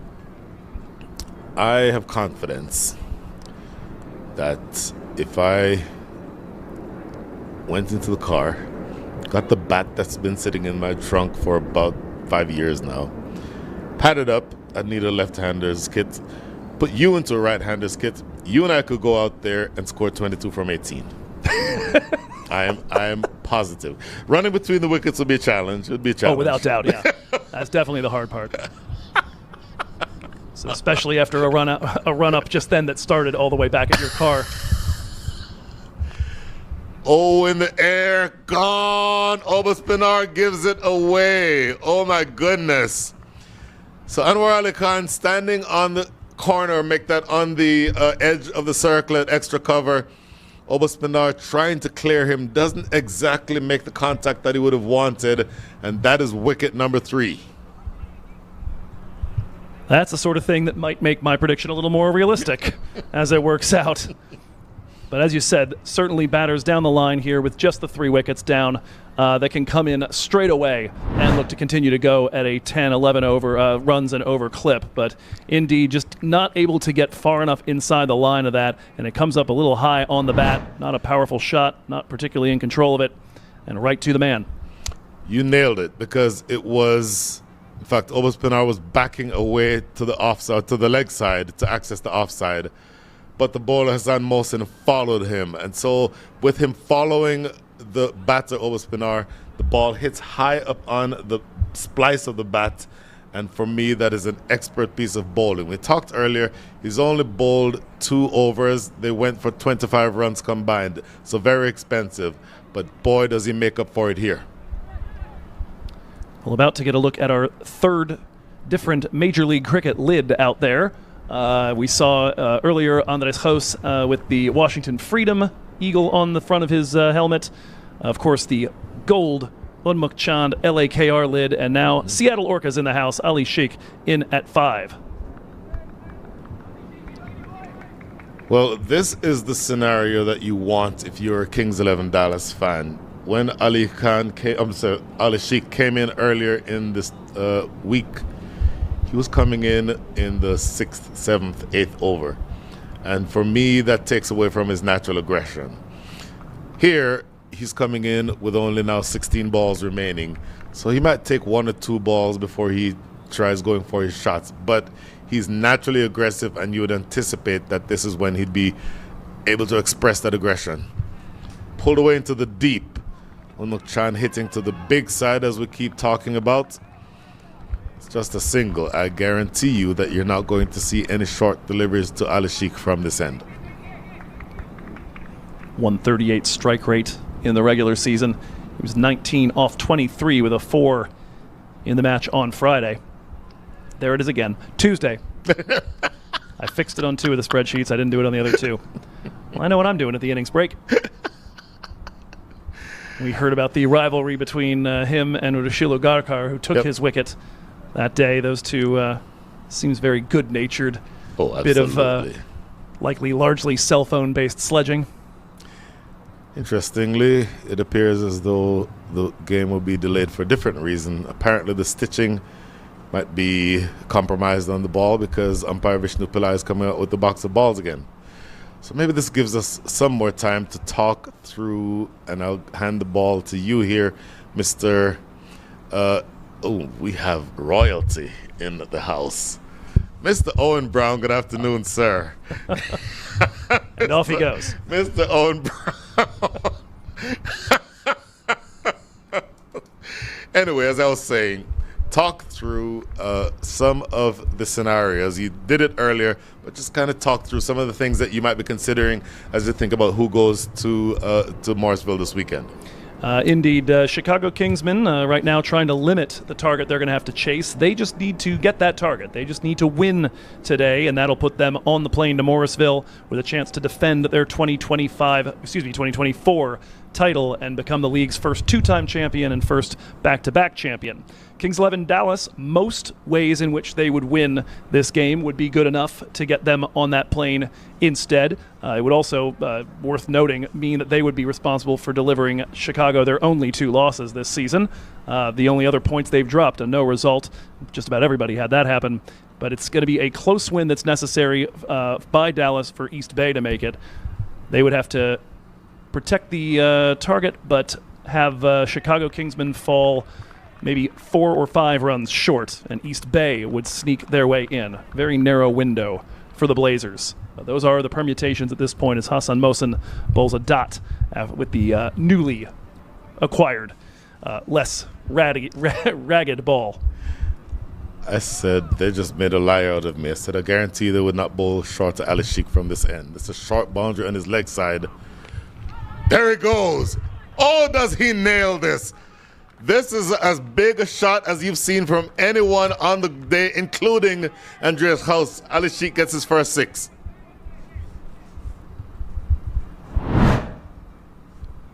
I am not nearly familiar enough with Ali Sheikh's work out on the West Coast, but every time I encounter this young man, doesn't matter whether he's running around and gunning it from the outfield or hitting big shots down the ground like that, always impresses.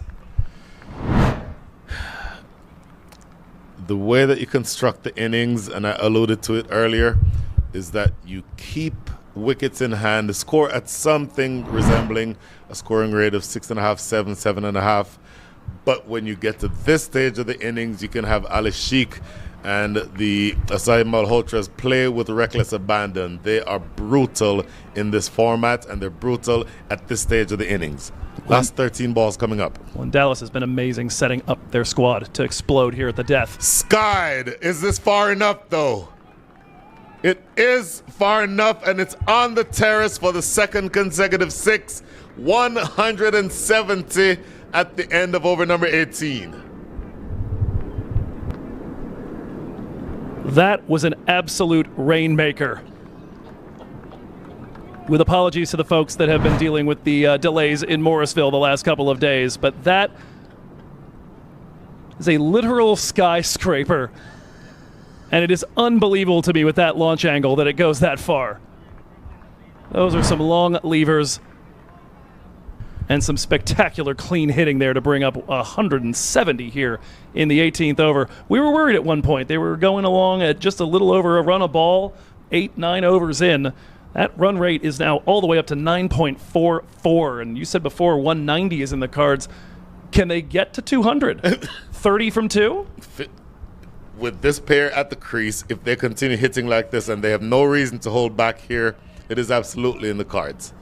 Ziaul Haq for his last over.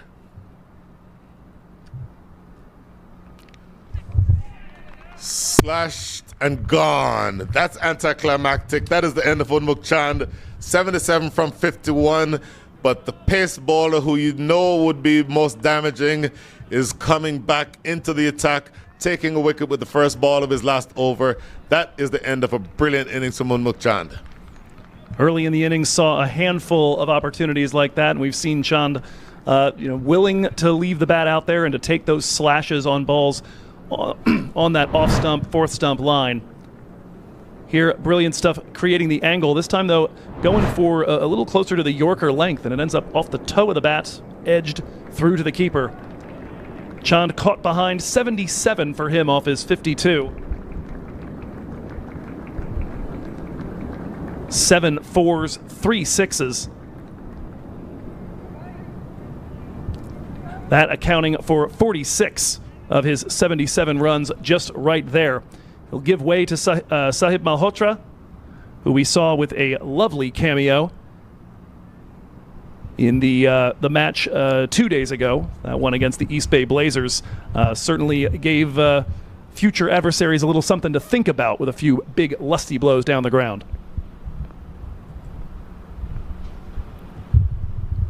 He'll face off now with Zia. Now, Zia-ul Haq against Ali Sheikh. This is an interesting matchup. And I'll tell you why it's interesting. Ali Sheikh, aggressive, has nothing or no reason to hold back. But on his leg side is the 82-yard boundary. So look where the placement is for the fielders in the deep on the leg side. Long on back on the boundary. Mid-wicket on the boundary.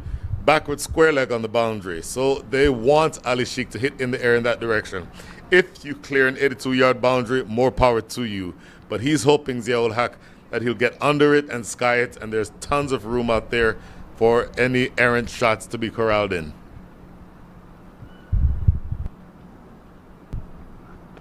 What a great Yorker that is. You cannot bowl a better Yorker than that. Almost shuffling out of the way in reverse. Make sure it doesn't get your feet and you're able to actually get a little bit of willow to it. Look at this again. That is how you do it. That is unplayable. Nothing you can do with that apart from keeping it away from hitting the furniture. And I cannot speak. My apologies. And you see Zia coming about as wide as you can from over the wicket to create that angle and even a little bit of in swing. Short, pulled away into the deep. Oh, no problem testing Sahib Malhotra with that short delivery, even though he'd be hitting to the large side of the small side of the ground. Just now approaching, coming to the wicket, Sahib Malhotra, so doesn't quite have the timing down just yet. But a brilliant last over here being bowled by Zia-ul Haq. Last 2 balls coming up, 2 for 27 are his figures. Here's the matchup again I referred to earlier. Knocked him over. Well, Ali Sheikh did not have a reason to hold back, but he chooses to go across a ball that is full and on the stumps.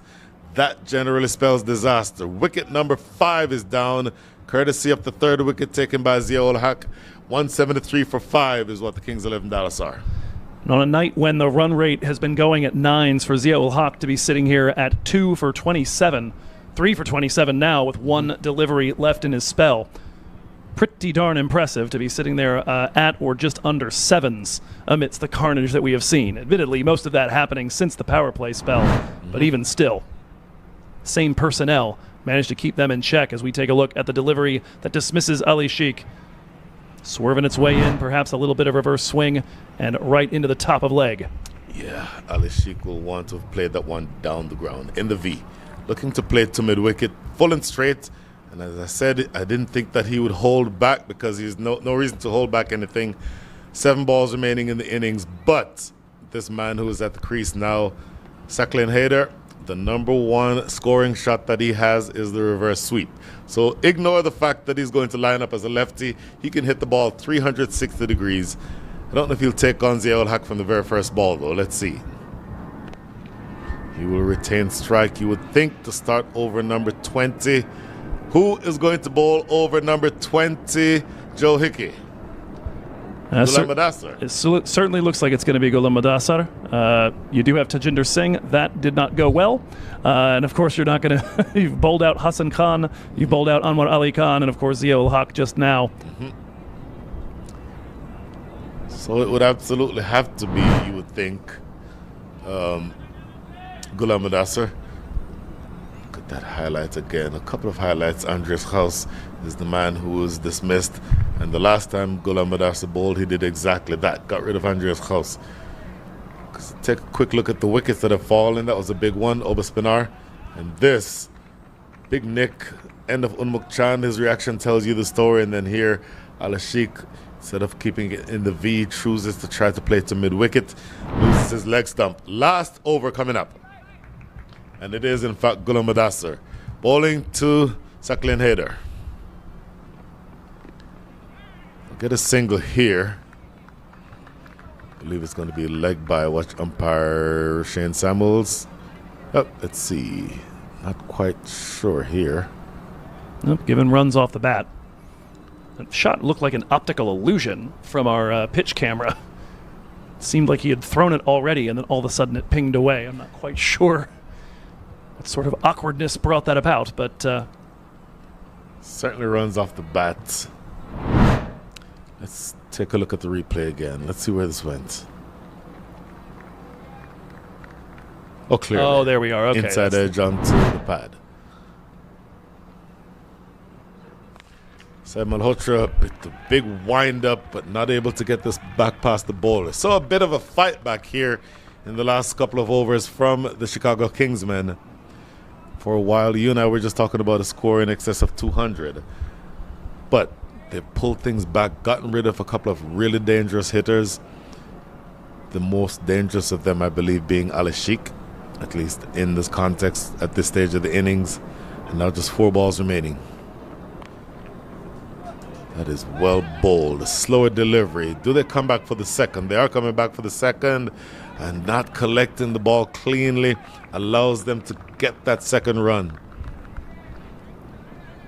So we were mentioning 200 potentially at one point, certainly 190 looking in range. Do you remember, though, about 5 or 6 overs before that when you asked me what my prediction was for where we'd wind up? We're one shy of it right now. Did you say 178? I said 178 at that point. That was my call. I don't know that I remember that. We may have to replay the tape. I know for a fact I said that. Just like you said, 65-34, right? Bah.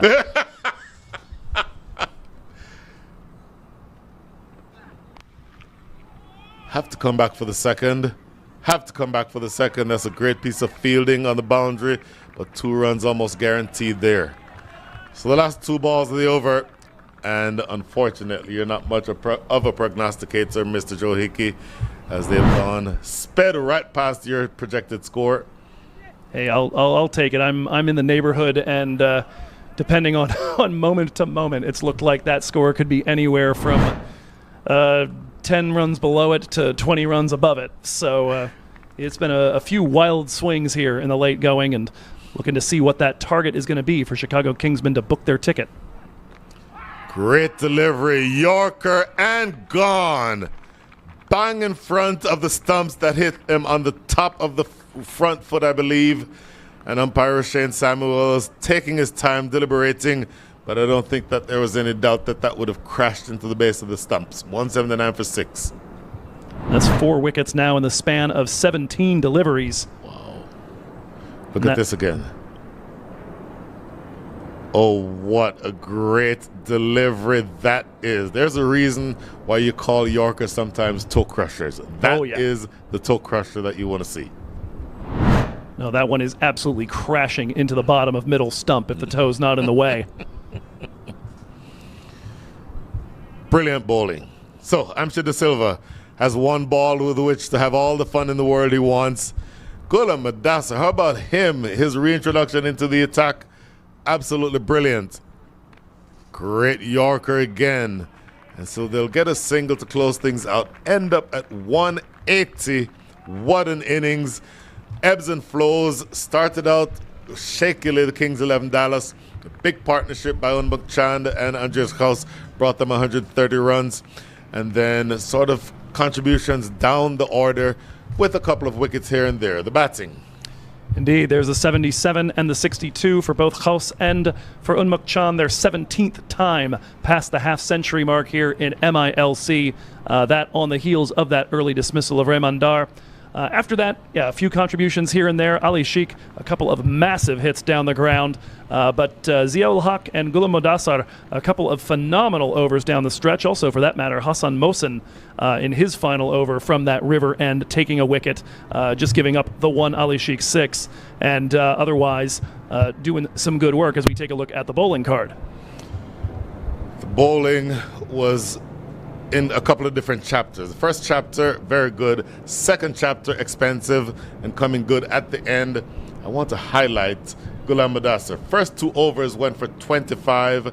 Second 2 overs, 12 runs and 2 wickets, bowling at the death. That is spectacular bowling by the young left-arm pacer. Anwar Ali Khan was a little bit expensive in one of his overs, but thereabouts. You take 6.5 an over.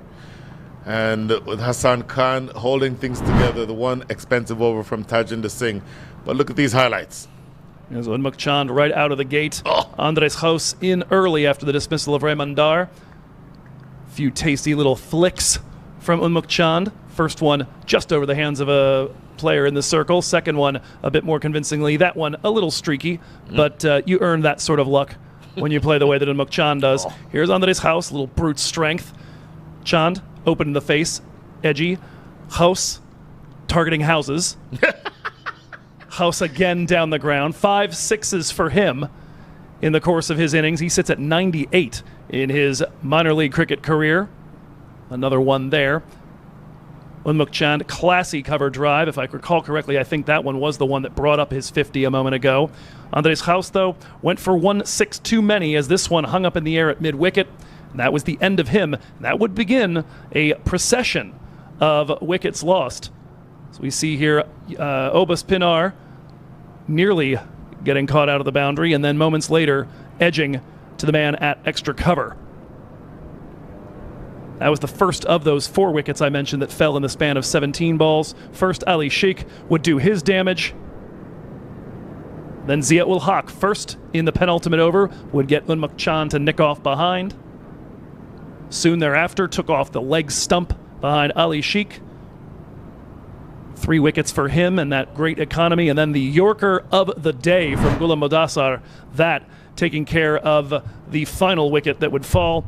Modassar, as you mentioned, phenomenal in those 2 death overs, going at a run a ball, and after the carnage we had seen, that pulling things back to the point where Kings 11 go at exactly 9s, 180 for 6 their score. It'll be 181 necessary for the Chicago Kingsmen, but recall that the East Bay Blazers are hoping for a very specific range. They would like to see the Chicago Kingsmen score somewhere between 175 and 179. If that happens, the Blazers go to Morrisville. So a lot of intrigue, especially if we come down the wire in a tight run chase. We'll bring that to you here in about 15 minutes on the MLC Network. Stick around.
Welcome back here to Grand Prairie, California, final act of our 2025 Minor League Cricket Super 8s in the Pacific Conference.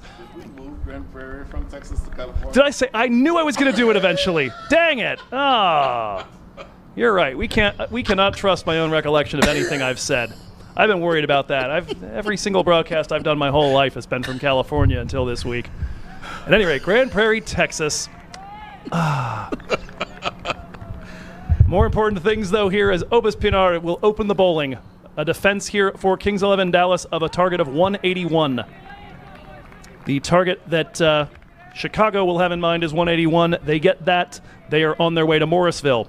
We have now seen, as we run the numbers, and the thing about these net run rate calculations is they can shift a little bit based on what the first inning score is. It is an even narrower window than we thought for the East Bay Blazers. They get in with a 1 or 2 run victory for Dallas, or for that matter, for a super over victory for Dallas. Everything else clear of that. 3 runs or better, so the target they'll be looking at is 178. As long as they hold Chicago under that, they are headed to Morrisville. It is a very narrow little window to wriggle through for the East Bay Blazers as Obis Pinar starts with 3 dots to Ramiz Raja. Oh my goodness. Obis Pinar opened the bowling for most of the season. That is driven away out to extra cover. Good sliding stop out there. Ali Sheikh, look at this throw. He's struggling, but not quite able to get there. And so 2 runs off the mark is Ramiz Raja. You've seen Ramiz Raja, very frankly, give it away a couple of innings in a row. Now's the time his team needs for him to bat long, especially since you were missing the imposing figure of Hamad Azam in the middle order. Worked into the leg side now. And the lacking captain in Hamad Azam, that's certainly the thing that initially when you asked what sort of total did you think Kings 11 needed to have a chance to defend it, it was based very much on what I've seen of the Kingsmen so far. Without Hamad Azam, I might have knocked about 10 runs off of that. And as it works out, Kings 11 went 10 runs beyond what I thought. So in a very good spot, but you never write this team off. Chicago Kingsmen have lost 1 game in the last 2 seasons. Key point, that to these Kings 11 Dallas players. Captain Andreas Gals now positioning himself at first slip, top right of his screen. Last ball coming up here in over number 1. Worked into the leg side, no run. Good economical over to start from Obis Pinar. 3 without loss after 1.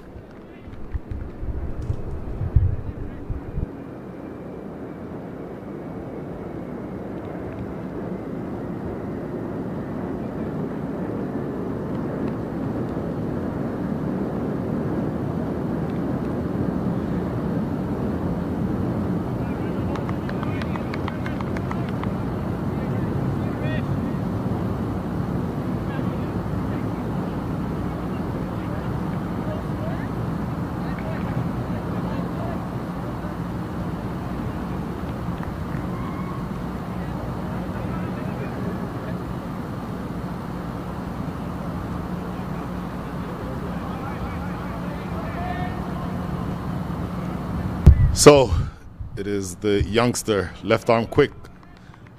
Recurring theme throughout this entire week has been the quality of left arm pacers. And this young man is right there up with them. Rishabh Shimpi, now, watch this. He loves bowling short. Ramiz Raja does not like being attacked. And he's hitting to the big side of the field. What a shot by Ramiz Raja, drilling it through the covers for 4. And then he rehearses the shot for good measure. Seen a lot of that post-shot rehearsal, many times ruining a badly executed or badly selected shot. This time, looking to relive the glory days of 2 seconds ago. Now, if I'm a betting man, and I'm not, but if I were, there will be at least 1 short ball in this over because you have to get Ramiz Raja hitting towards the big side of the ground. Crashed away for 4 more, I think. Sliding effort on the boundary. Good try down there, but it is consecutive 4s to start over number 2. If you are Rishabh Shimpi and you do well attacking into the body, into the ribs, and the big side of the ground is to the leg side of the right-handed batter. It almost begs for you to bowl short to him, does it not? No, it absolutely does. And especially with this field, you've got your deep protection at third man. It's not so wide that he's tempted to, or I should say, so much on the off-stump line that he might open the face and run it down that way. He's getting full-blooded drives to cover. He's found one gap on the first one and a different gap on the second. And it just hasn't come off. This one a little bit better here, not able to pick out the gap. The length does surprise me, I have to say. But he's a young bowler, and he's obviously bowling to a plan. I'd like to see what the plan is, but as of right now, no question that Ramiz Raja has had the better of him the first 3 balls here in over number 2.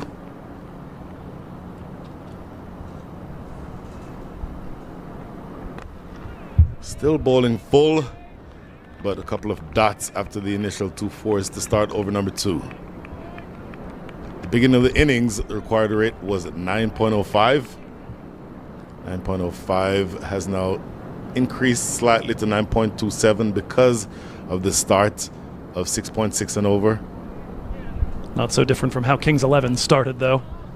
These things have contours.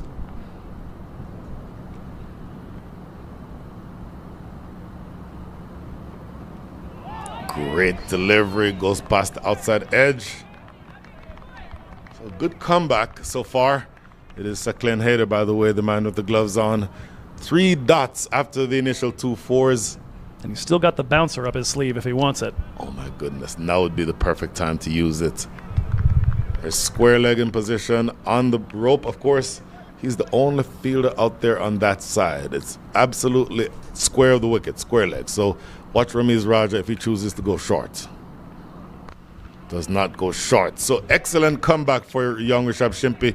First 2 balls yield 2 fours, but he keeps him quiet the rest of the way. End of over number 2, 11 without loss. As we take a look at the 2 boundaries off those first 2 deliveries from Rishabh Shimpi. Ramiz Raja looking to get into his work, into double figures for the first time this week. Tuesday, 8 off 9. Wednesday, 4 off 7.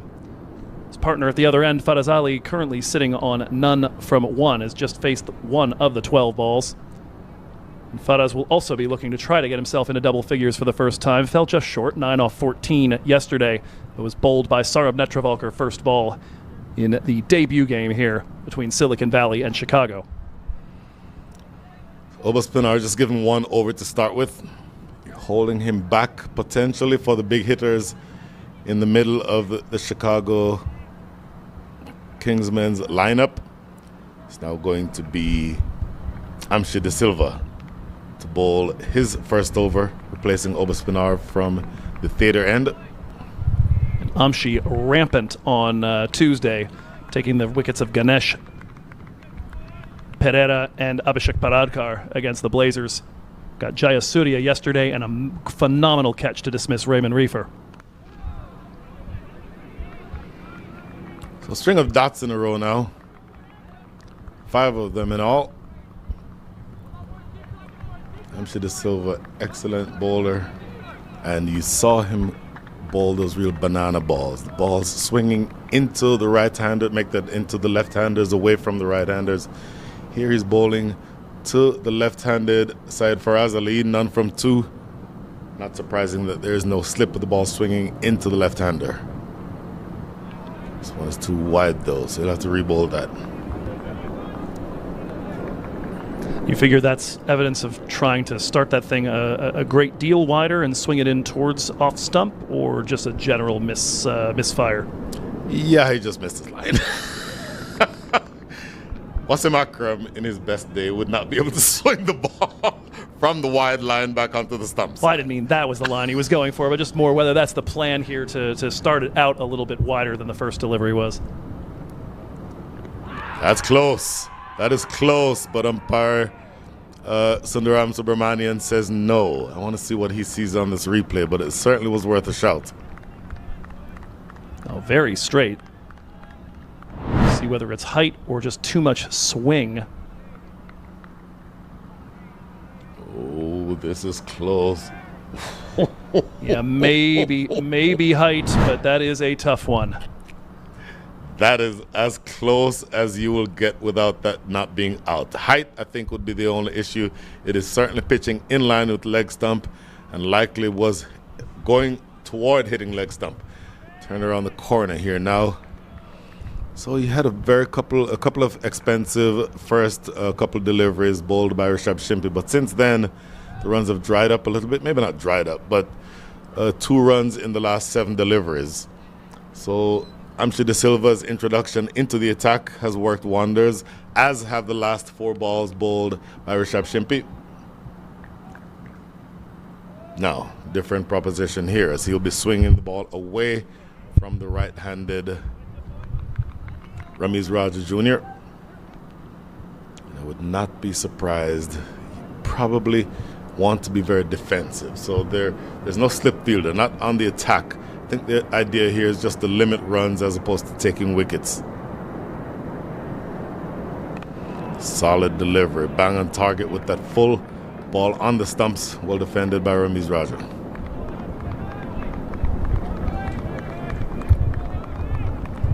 Well, and certainly Kings 11 Dallas this season have had their struggles trying to keep hold of the economy and the power play, and for that matter, trying to take wickets. Bottom 7 in the league in both of those categories. Average power play has gone for 44 for 1 against them, and so 13 for no loss against one of the best teams in the league, if not the best. They'll take that through nearly 3 overs. Just running this one off the face down to Rishabh Shimpi at deep third. So again, a couple of expensive deliveries for Rishabh Shimpi to start, but the last few balls have really gone the way of the Kings 11 Dallas side. This last ball coming up here in over number 3. As a means of comparison, end of over number 3, Kings 11 Dallas were on 23. As of right now, 1 ball remaining in over number 3. 13 runs on the board for the Chicago Kingsmen, 8 of which have come off of 2 balls.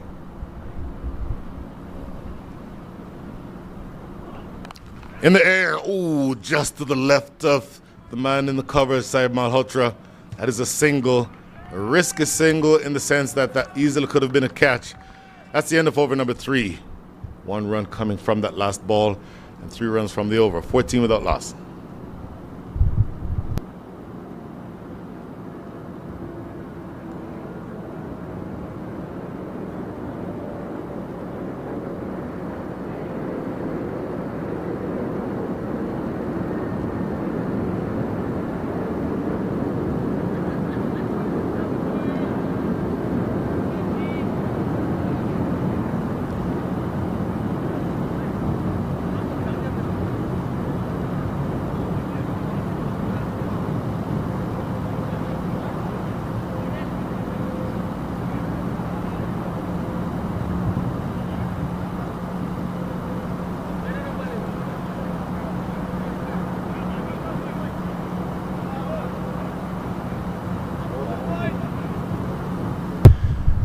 So,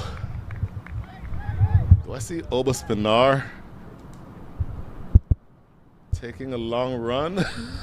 Do I see Oba Spinar looking to bowl medium pace? No, it's not. It's going to be, that says Sakleen Haider. That is not Sakleen Haider. It's actually Sanchit Sandhu. Oh my goodness. He liked that one well over the top of mid-wicket for 6. In case there was any confusion about which one's the short side of the ground right now, that one clears the boundary by a solid 20 yards, maybe more. So if you're bowling to the left-hander from this end, 2 things you cannot do. Number 1, you cannot bowl short. Number 2, you cannot have it be where he can access the leg side. In other words, this one not quite on his pads, but he played that ball from off stump. If he's a dominant player on the offside, on the leg side, you want that ball further outside the line of off stump. So the lesson there, my goodness, keep it outside the line of off. You cannot have him hitting toward a 62-yard boundary.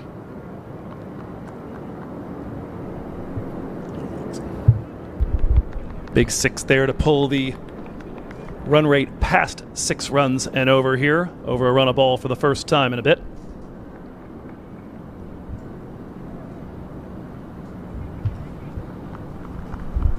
Sandhu pulling out of the run up there, a little bit of a hop. Hopefully nothing to it, though. Let's look at the 6 again. Absolutely. Well, in fact, before we do that, we'll look at, see if we see anything on this delivery stride. Oh, he kicked himself. That'll do it. Yeah, that would prevent you from Full toss on the 4. follow-up. Cannot do that. That is 4 full toss on the legs, again to the short side of the ground. So a 6 and a 4 to start over number 4. So over number 2, the first 2 deliveries were a 6 and a 4. Now over number 4, similar aggressive start by the batters. Rishabh Shimpi pulled things back in his first over. Let's see whether or not Sanchit Sandhu can do the same. And again, the scorecard says Sakleen Haider. Sakleen Haider is the man with the gloves behind the stumps. It is Sanchit Sandhu who is bowling. And that is not going to be very productive if you cannot get the ball in the right areas outside the line of off stump. And certainly the type of bowling that Faraz Ali has most feasted on so far this year. Highest strike rate and best balls per dismissal, both against righty pace.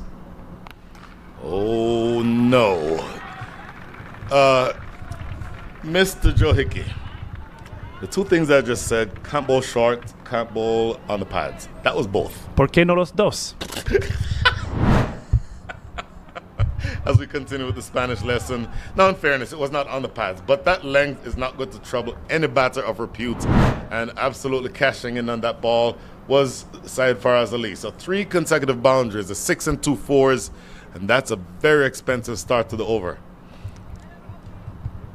Indeed, and just like that, your rate of accrual sitting at 8.29.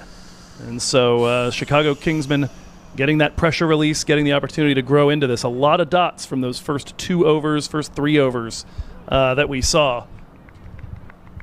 Whether it was De Silva, Shimpi, or Pinar, this is undoing a good bit of that pressure in the span of about 3 balls. Mm-hmm.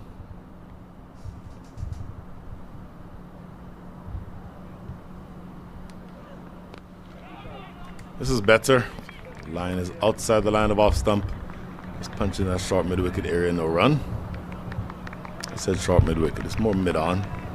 That is the man with 77 runs behind his name in the earlier innings, Unmukt Chand. How important is it here for Sanchit Sandhu to close this over out without much more damage? Well, we could see what it was doing just to the body language when Shimpi bowled those 4 consecutive dots. You're feeling pretty good about things. You've done your damage, but then get stuck. Quieter last couple of deliveries, a dot and a single down to Ali Sheikh at deep mid wicket. You don't mind him facing the right-handed Ramiz Raja here with 1 ball to go in over number 4.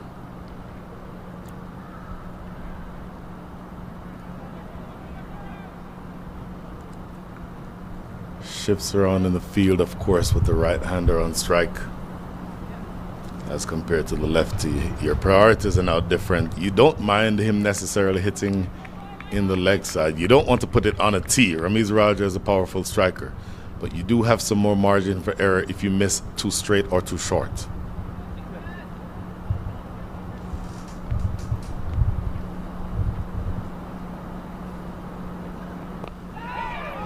Bit of a leading edge trouble here. Oh, believe it or not, Ali Sheikh couldn't get his body around in time to make an accurate throw. But even though it was an expensive over 16 runs coming from it, the first 3 yielded 14. So good comeback from Sanchit Sandhu. So we get a look at that last delivery that skews off the leading edge of the bat. Looking for the toe crusher on that one. 31 for no loss through 4.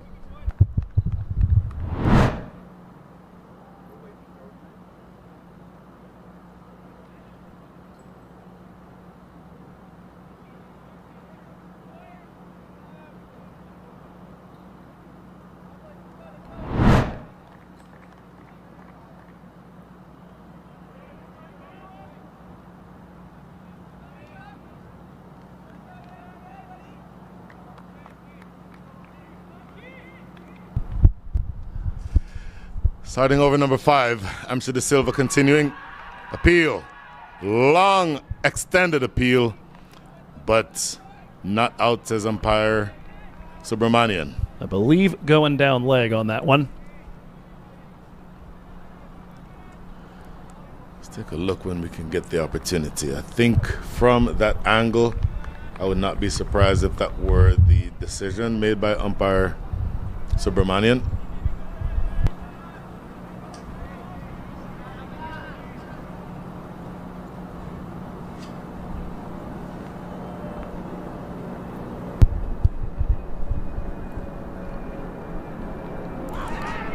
Around the leg side, you'll get runs here. Let's see what flavor of runs they are. That's a good save by Rishabh Shimpi in the deep, but watch umpire Subramanian here. Okay, leg buys. Okay, so a couple of leg buys. Playing with fire though, you're bowling at his body, Ramiz Raja, and he's hitting to the short side of the field. That ball needs to be outside the line of off stump. That is something that you can easily cash in off of. Ramiz Raja will clear that 62-yard boundary with ease. Pretty close on that boundary save from Shimpi, but looks like he did get the job done. Appeal. Now this one is gone. Look at the celebration on Amsha De Silva. Ramiz Raja is not happy with the decision, but that does not figure into the calculus. Playing toward mid-wicket on a ball that he likely should have been keeping in the V. First, make that the second wicket down. No, that is the first wicket. 33 for 1. 3 consecutive balls in on the body of Ramiz Raja. First one, an LBW shout, turned down, perhaps for going down leg.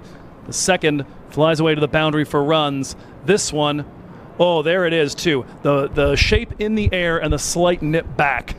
And that is absolutely deadly when you get it right. No question for me.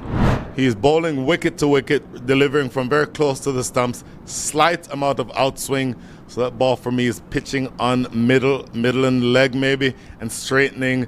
And he was down on his knee trying to play across the line, Ramiz Raja. But that for me is crashing into middle and off. So good decision for me for umpire Subramanian. And that is the first wicket. Now, sadly, the captain has a bit of an additional pressure here. 2 lefties at the crease, but he's not only carrying the pressure of being one of the team's leading batters, but he has to show leadership from the front with the bat in the absence of Hamad Azam. Yeah, and just being aware of the fact there's a little bit less waiting behind you if you lose your wicket early. He's got to bat through, kind of the same way we saw from Unmukt Chand and Andres Gous earlier today. Making sure after an early wobble that from that point forward, you know you've got some solidity in that partnership. Maybe slightly late on that shot, coming off the bottom edge. There's 2 balls remaining in over number 5, and I do have to say 2 balls remaining in my spell for the day. Mr. Joe Hickey, you are an amazing human and a cricket savant. I have genuinely appreciated the last several days working with and alongside you. We've talked about it for a number of years, but the ability to do that in person is something that absolutely has thrilled me. Well, when they started throwing all the schedule into chaos a few days due to all the weather issues in Morrisville, there was certainly a little bit of sadness for some of the things that I was going to miss out on, but the major silver lining to all of that was knowing I was going to be coming here to Dallas and we were finally going to get a chance to get in the booth together, and without question, everything I dreamed it might be. I don't know that I've ever gotten comfortable with a commentator faster in my life. Oh my goodness. So having said all of that, 1 ball remaining in Amsha De Silva's over, 1 ball remaining in my spell. And let's see whether or not this 1 ball can bring success to one of these 2 teams. Amsha De Silva. Short delivery, paddle around the corner. Rishabh Shimpi. Direct hit. Good piece of work. That is the end of the over. That is the end of my spell. Mr. Hickey, it's all yours. All right, we'll be right back here with the last over of the power play. Chicago Kingsmen 33 for 1.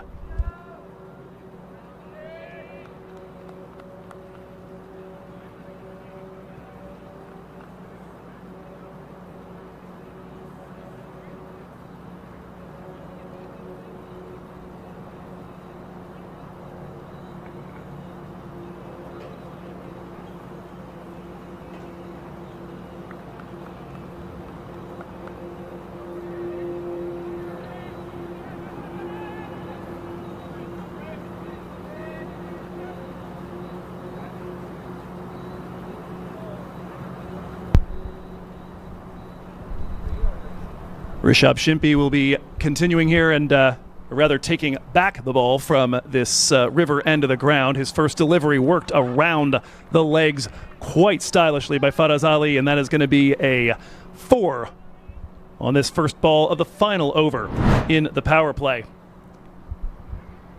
It's been a refrain here for a while, working that angle from over the wicket, just a bit too far straying down leg. Faraz Ali takes full advantage of that. So Rishabh Shimpi first over also was from this end before giving way to Sanchit Sandhu. 2 4s off the first 2 deliveries, then came back with 4 consecutive dots. Goes a bit fuller, looking for that Yorker length dug out, but flagged down in the field.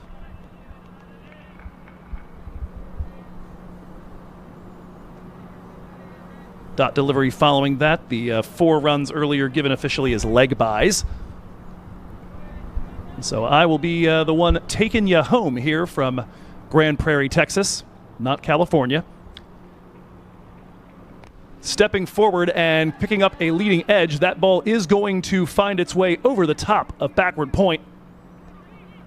Good chase down and the ball thrown back in. It'll be a pair of runs here for Faraz Ali. Going to test my cricket acumen here, as Evan knows, along with having a really good time these last 3 days. It's been a lesson after lesson here from Brian Walters.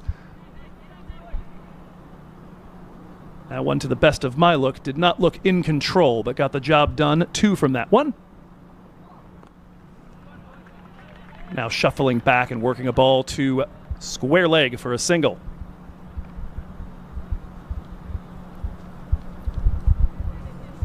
This will be the last game for me here in this 2025 season, but you'll be able to hear Brian Walters on the broadcast Sunday from Morrisville, North Carolina, alongside Aman Patel and Nate Hayes. Of course, one of these 2 teams will be joining him there. Maybe. There is one scenario that is extremely specific and would cause both of them to miss out.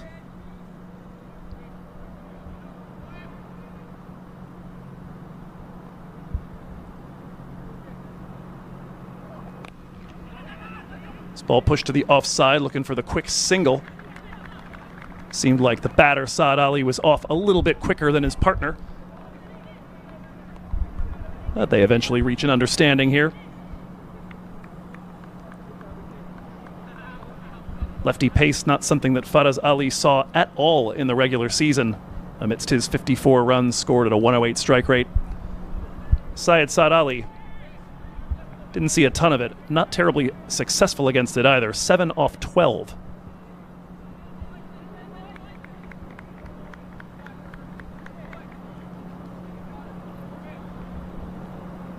Last ball of the power play here from Rishabh Shimpi. That'll be a cut and a miss.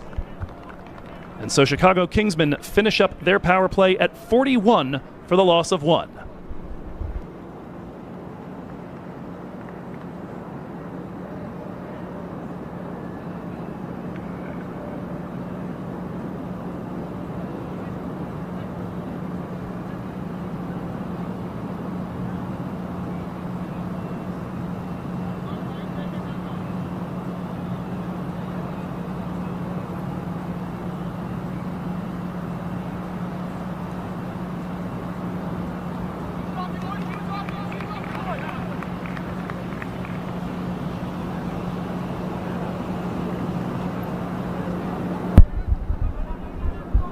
The Saad Alis, or rather the Syed blank Alis, I should say. Syed Faraz Ali, Syed Saad Ali at the crease right now. 41 for 1, looking to rebuild after the breaking of the 33-run opening partnership. Ramiz Raja exiting just an over and a half ago at 15 off 17 LBW to Amshi De Silva. It's going to be Sanchit Sandhu returning to the attack, and it'll be a change of ends for him as he bowls the first one outside the power play from the racecourse end. His first over from the river end did not go terribly well. So a nice comeback at the end as he went .11 to the finish, but that was after 6, 4, and 4.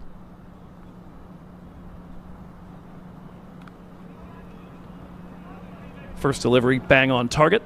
Run down towards backward point when Mukchand quickly up with it.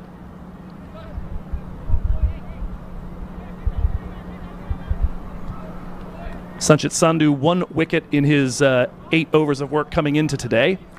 Took the wicket of Amog Adapalli in yesterday's match against Silicon Valley Strikers.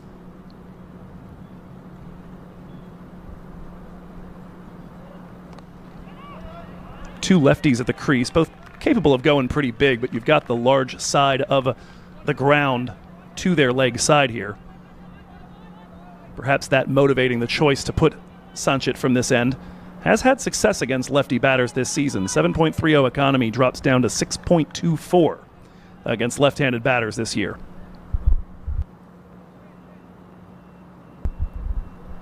Two dots to start.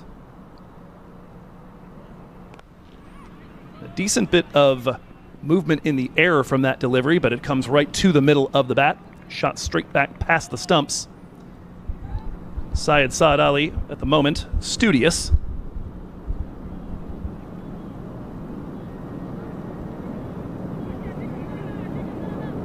Not a huge surprise for him. He's generally gone about a run a ball at the start of his innings, and for that matter, inside the power play.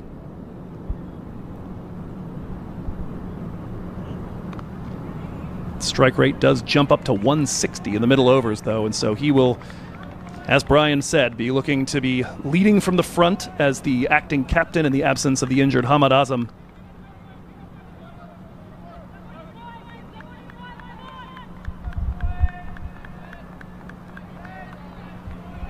And on top of that, looking to push the rate as the required rate has now gotten just about in touch with 10.5 runs and over.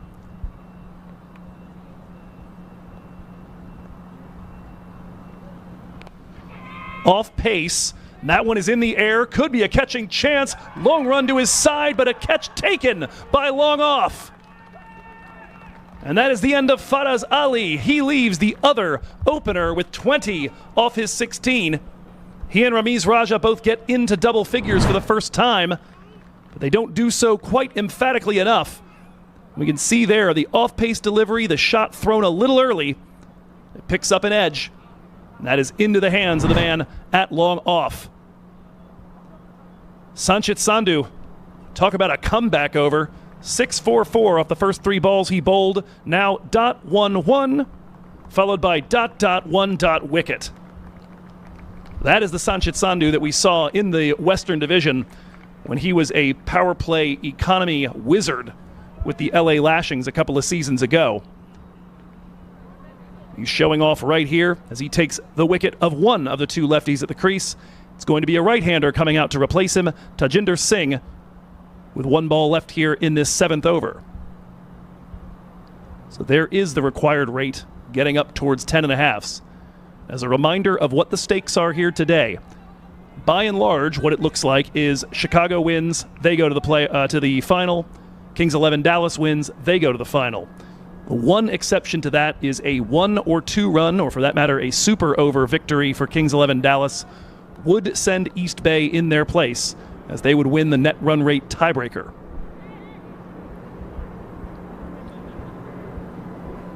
Right now, some work to be done for Chicago Kingsmen just to get it close.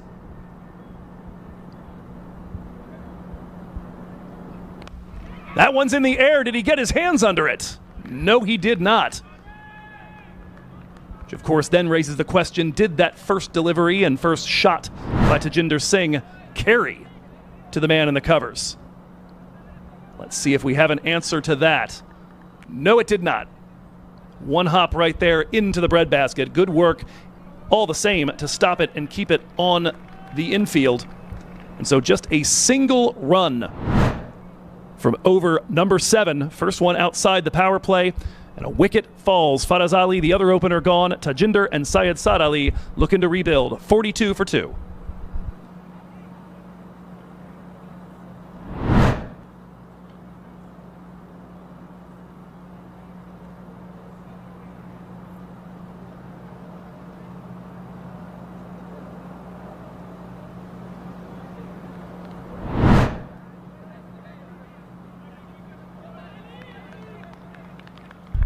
Trying to read the look on the face of the fielder at cover there. Certainly an admission that it hit the ground. Tough to tell if that was upset about perhaps it having carried and him not securing it, or just simply admitting the fact that it did not carry to him. From our view at least, appears that it found some grass before it found his hands. Ali Sheikh, man whose facial expressions we were trying to read, takes the ball here with his lefty spin from the river end.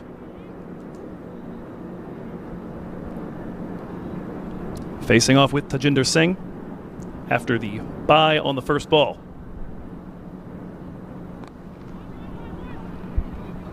This one worked to that big boundary. Nice sliding work by the fielder at long on.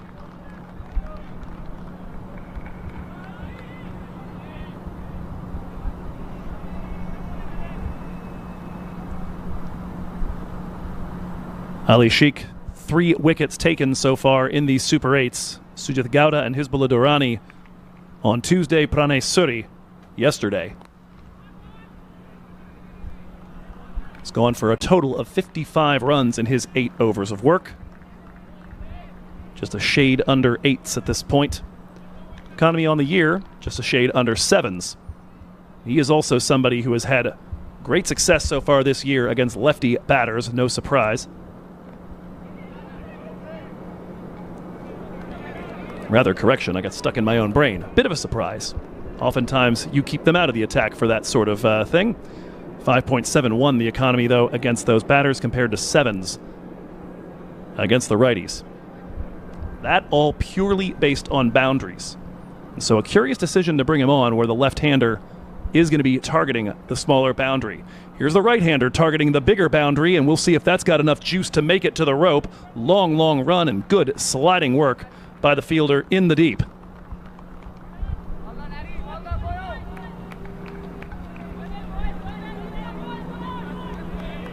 Believe Raghav Satish out there.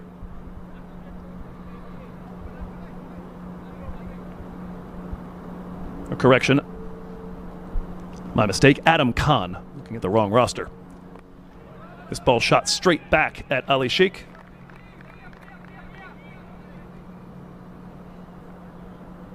So runs off nearly every delivery, but a dot to finish things off here as the Chicago Kingsmen are at 49 for 2 through 8.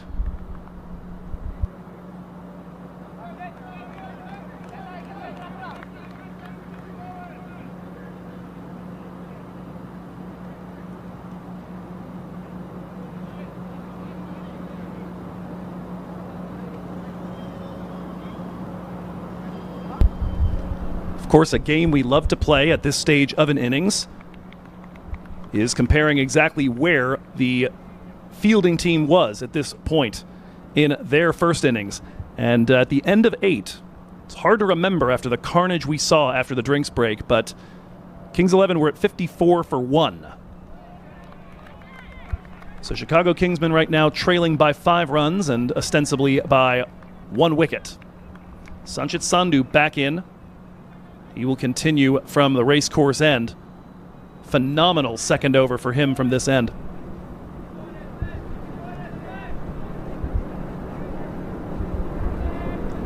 You can see here has nearly worked his economy back down to a run a ball after giving up 3 boundaries on his first 3 deliveries. So some studied work here. Of course, took the wicket earlier of Syed Faraz Ali.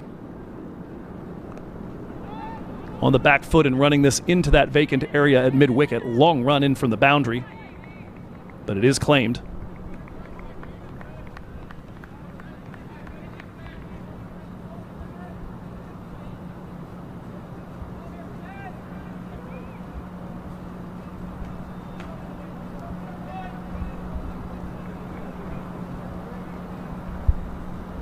A 50 up on that single, but the runs coming in drip drops at the moment. 50 off of 50 deliveries.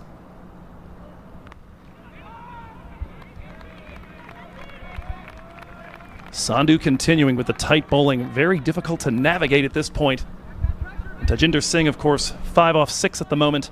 Somebody who's been having a rough go of it this season after a sterling 2024.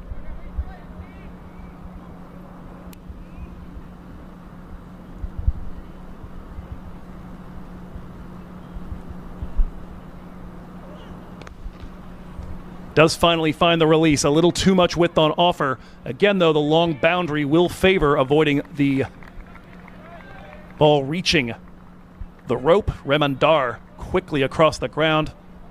Talked a lot this week about his work in the outfield. Had concerns over him aggravating an injury at one point on a tough landing.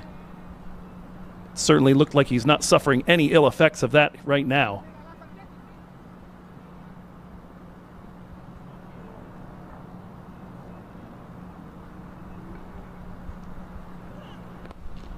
Sandhu this time now down the leg side, and it'll be scooted to mid-wicket for a single. And continuing at this rate, at some point or another, Kingsmen are going to need to find that accelerator, but at the moment, Sanchit Sandhu, alongside Ali Sheikh, alongside a little bit of Rishabh Shimpi, who hasn't given up a boundary off the bat since his first 2 deliveries. His last 5 overs have been quite tight.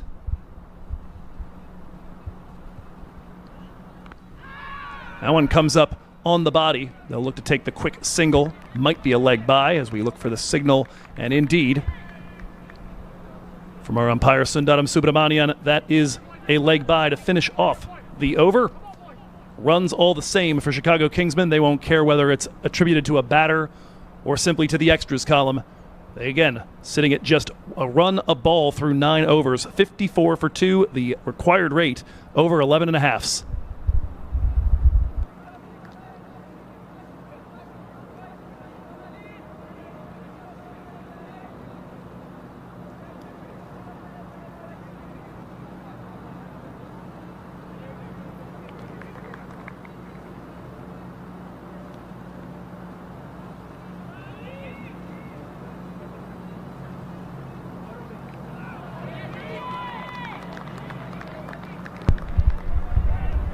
Ali Sheikh stays on from the river end. Dot off his first delivery, and a bit of a strength versus strength sort of situation here in the middle overs, and likely, actually strength versus weakness, I should say, I got it backwards. Likely to be potentially decisive if Chicago can up the run rate a bit here, but in the middle, Chicago by and large do not lose wickets, 28.3 balls per dismissal. But Dallas, for their part, don't usually take them. 31.3 balls necessary for them to claim a wicket. Ali Sheikh in search of one. His partnership at the moment motoring along at a snail's pace.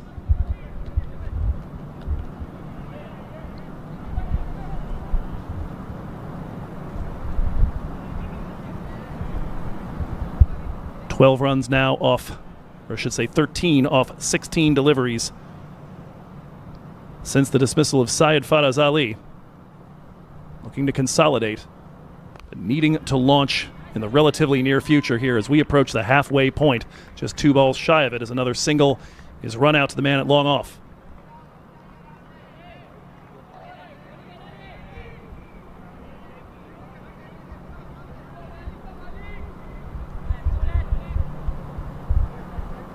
Syed Saad Ali struggling here to get into even first gear. That may help as long as it hasn't picked out a fielder. It indeed has not. That is all the way to the rope on a couple of hops for a 4.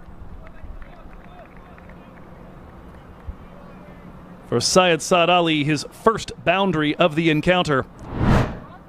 That'll raise his spirits as he's looking for that pressure release. A bit too much width on offer, and that's one that might have kicked back right into the arc of Syed. No problems with that.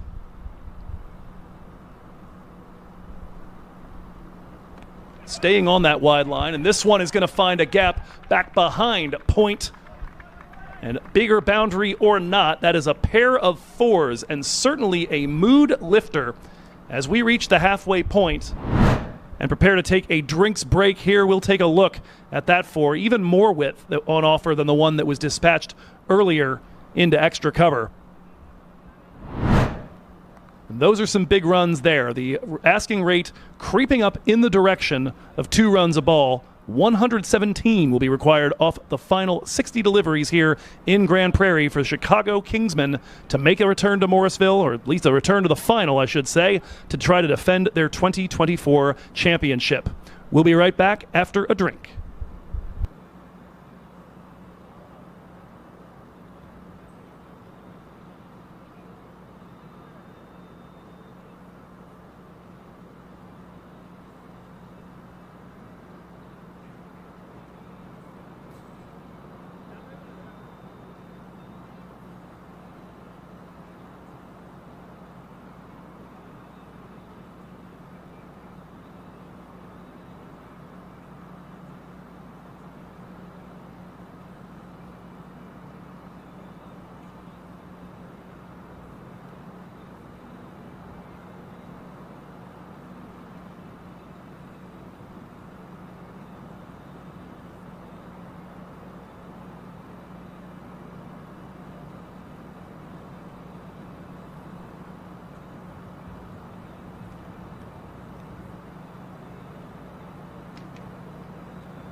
Saw a moment ago there in the red shirt Owen Brown, one of the fantastic umpiring crew that we have had here in Grand Prairie, Texas for these improvised Super 8s at a ground that was not scheduled to hold them until the weekend prior. It's been quite the effort to ensure that we had all the facilities ready to go on that moment's notice when the rough weather reports came in from Morrisville, North Carolina. They've just gotten the Atlantic Conference Super 8s underway here. We are just about ready to return to action here following the drinks break, and it will be Sanchit Sandhu bowling a third over on the trot from the racecourse end, and why not? He has been sterling the last two that he's bowled. That first delivery will just get past him, pushed by Tajinder Singh. Single on offer, and a single he will take. Again, that run rate needs to start ticking upwards in a hurry, and we certainly saw that from the team currently in the field. As a reminder here, Kings 11 Dallas at the drinks break found themselves at 68 for 1. So, again, 1 wicket, in this case 4 runs behind. This was the point where the Texans began to truly express themselves. This one's run wide of the man in the circle. There will be a second on offer. The throw coming in, but well late. A pair of runs there. They'll start by trying to get back to the brief bludgeoning that they gave to Sanchit Sandhu when he arrived. But you see there the 1 for 24, which shows him going at a little over a run a ball, but that hardly does him justice. It was 14 off the first 3 deliveries. Since then, he's bowled almost 3 complete overs for just 10 and taken a wicket. Off-pace delivery, and this is worked into a vacant area just a little bit fine of mid-wicket. A single there. As a reminder of what this trajectory looked like for Kings 11 Dallas. 68 for 1 at the halfway point. They got to that 68 mark 3 balls sooner than Chicago has done so. But after that, it was 16, then 19, then 7, then 12, then 12 to finish off the middle overs. Stepping forward and taking a big rip and hoik, but picking out the man at deep mid-wicket.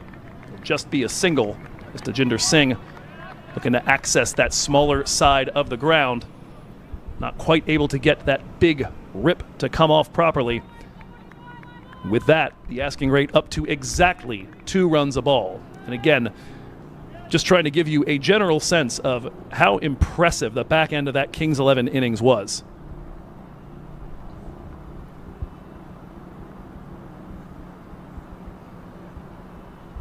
Looking for the scoop, but it is down the leg side for a wide.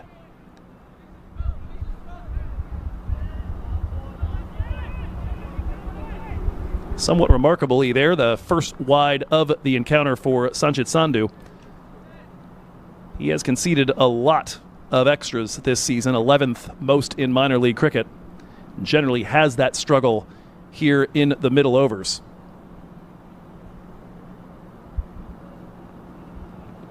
And again, another wide down the leg side.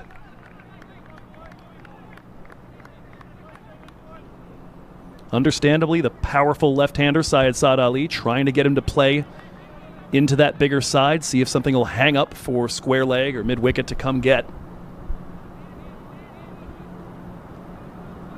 Right now, struggling a bit with the radar. This one's down leg side, and it is hoisted. It is not going to make it to the boundary on the fly, it would appear. 4 runs there.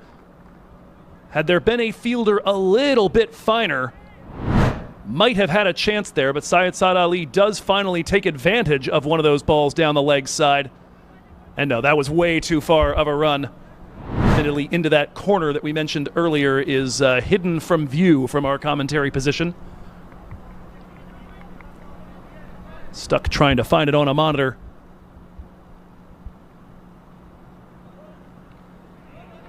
That one run along the ground straight back to Zaclain Haider.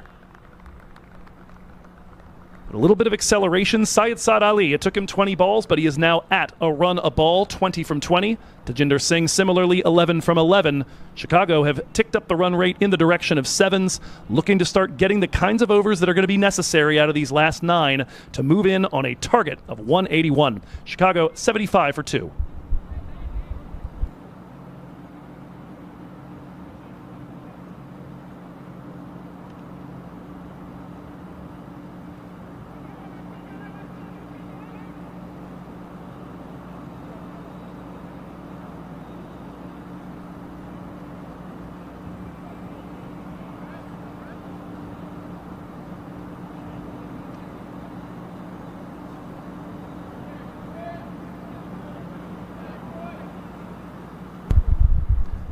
Sanchit Sandhu bowled out with figures of 1 for 32. He claims one of the 2 Chicago Kingsmen wickets that have fallen. So far, Chicago doing brilliant work maintaining their wickets. They're now looking for the acceleration necessary off of that platform. Sandhu had been extremely stingy since those first 3 balls that he bowled. Certainly seemed to benefit, especially against the left-handed bats, from bowling from the racecourse end. That's the one where the lefties are targeting the bigger side of the ground. Rishabh Shimpi, the attack dog, back in. We'll see if there are any bouncers, but the first one is full, and it is edged and on its way to the boundary rope for a 4. Tajinder Singh joining the party.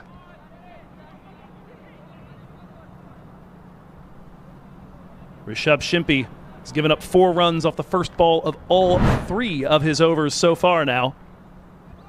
That one a bit streaky.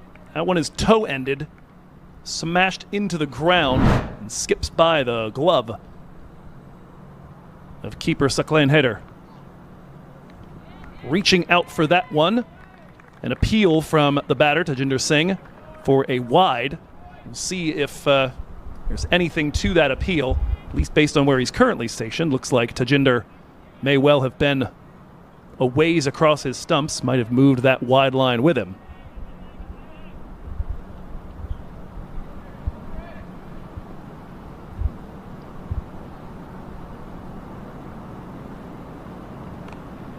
That one on a good length. It is smashed hard, but flagged down.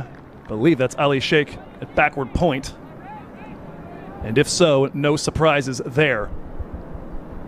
One of the best fielders in the country, showing you exactly what that sort of thing looks like. Another one that if it is 2 yards to either side is probably on its way to the rope. Tajinder seeing Shimpi pretty well here from the left side over the wicket. That one is edged and is going to fly away as well, just over the top of Haider behind the wicket. To the naked eye, didn't look particularly in control of that shot. Admittedly, a challenging height to try and take on anything.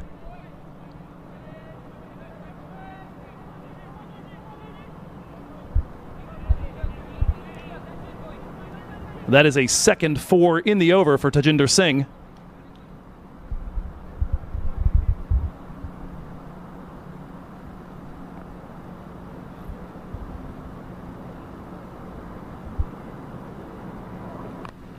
This time inside outing it just outside the reach of Andres Jos. It'll fall safely for a single. The backpedaling acting captain. Geez, say that 3 times fast.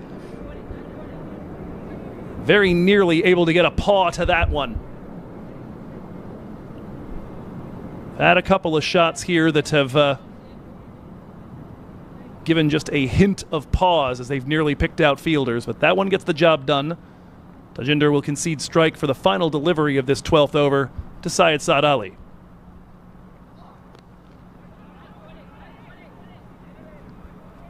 That'll be run to mid-wicket for a single off the feet.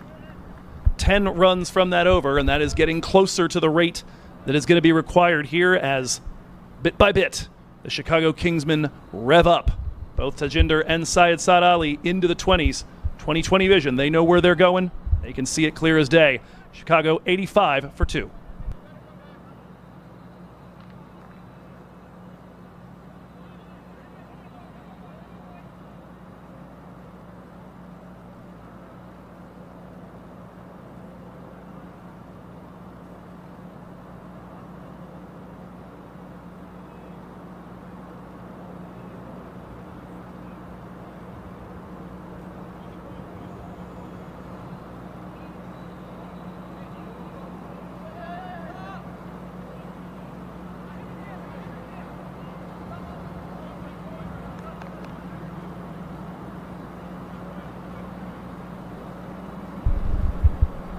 His partnership, which began back in the final ball of the 7th over, now good for a little over half of the Kingsmen runs. 43 have come here off of 31 deliveries.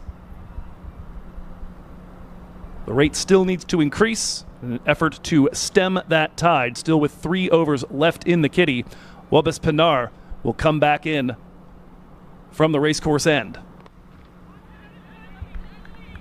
His first over went for just 3.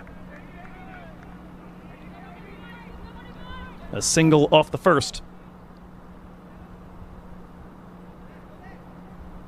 You take a look at what is left in this lineup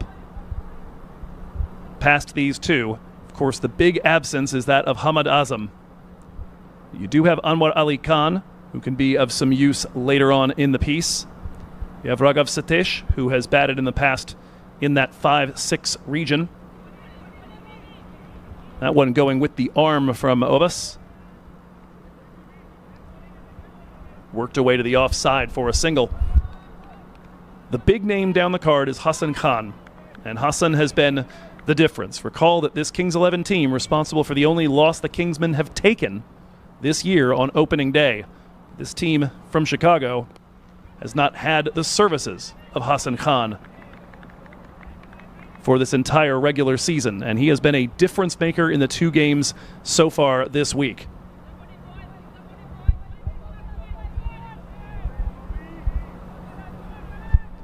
Lubis, for his part, has taken a wicket in each of the 2 games. We mentioned earlier the captain-seeking missile on the Chicago Kingsmen side. Same deal for Webus. He has dismissed Sanjay and Reefer. So look out, Syed Saad Ali at the other end. Tajinder Singh, however, launching this one. And that is going to go all the way for a half dozen. Helps himself.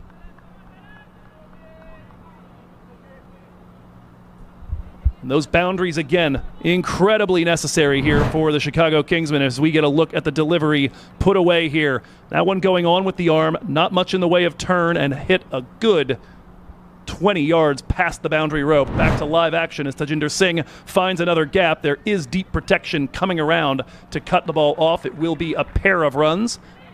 Again, slightly larger side of the ground, even if you are hitting it toward extra cover. That'll allow 2 to be run.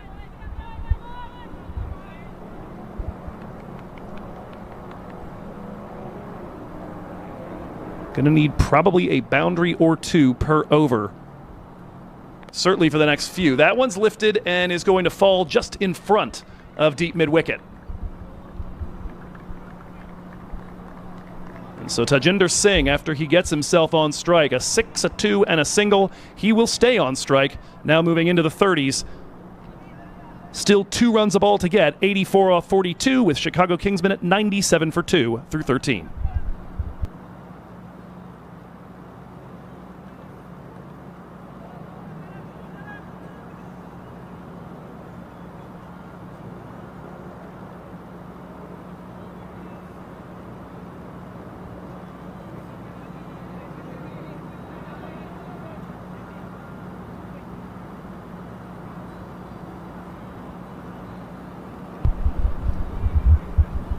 Seven overs left to cobble together here for Kings 11 Dallas, defending, in their case, a total of 177. That is as high as they can let Chicago Kingsmen get and still progress to Morrisville with the victory.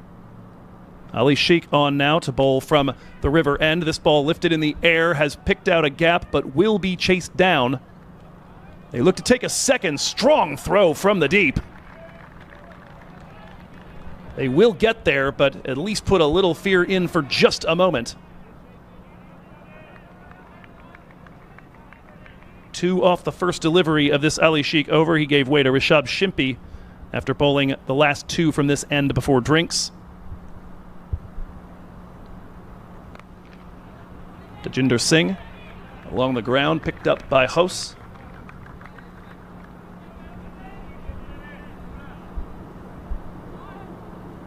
Sheikh had given up just 8 runs off the bat from his first 10 deliveries before conceding 2 fours on the last 2 balls before drinks to Syed Saad Ali, as that single from Tajinder Singh brings up the 100 for the Chicago Kingsmen. 81 runs from Morrisville. Syed Saad Ali very straight. Unmuk Chand over, an elegant fielding, and he will restrict that shot to just a single run. The applause coming from Saqlain Haider. That was moving quickly along the carpet.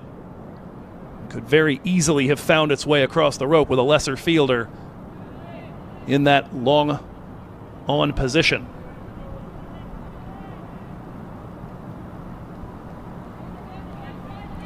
Looking at the bowling card, this is of course Ali Sheikh's 3rd. He's got 1 left to use in the last 6. Amshi De Silva has 2 left. Rishabh Shimpi 1. Wabas Pinar 2. And Sanchit Sandhu bowled out at this point. This one a little flatter from Ali Sheikh.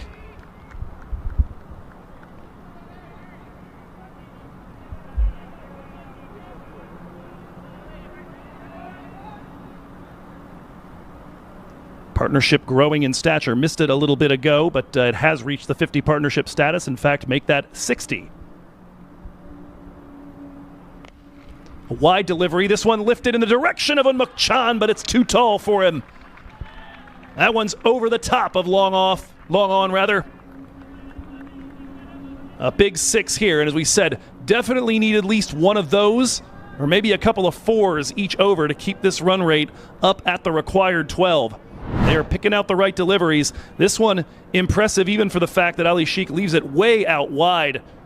And not as wide as it could have been, though. Back to it, a very flat delivery. This one's extremely wide, and that will be a free run.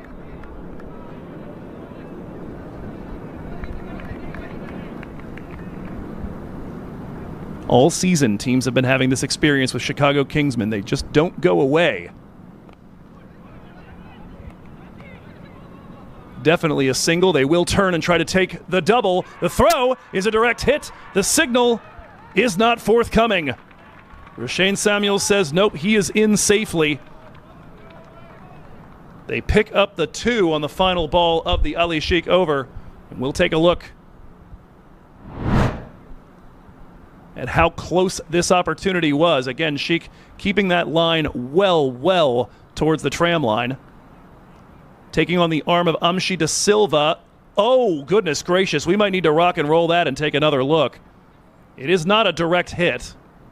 It is caught, put on. There's a bail up. That looks, for all the world, like it was short. You have coming from the truck here the possibility the ball was dropped rather than being directed onto the stumps, and that, of course, would be every bit the difference. From the initial look at that there, I thought I was seeing him throw it onto the stumps or direct it onto the stumps. We'll take one more look just to see, indeed, whether the ball makes contact. Oh, there you go. That was the angle right there. In fact, maybe one more frame would have demonstrated it. But indeed, the ball going wide of the stumps as Ali Sheikh's hand comes through and dislodges the bails. So good, lovely eyesight there, and a little assistance from the truck. Hassan at the controls. So no wicket down there. It is Nelson for 2 as Rishabh Shimpi returns to the attack, bowling now from the race course end for the first time tonight. His first ball hit to mid-wicket, and that'll be a single.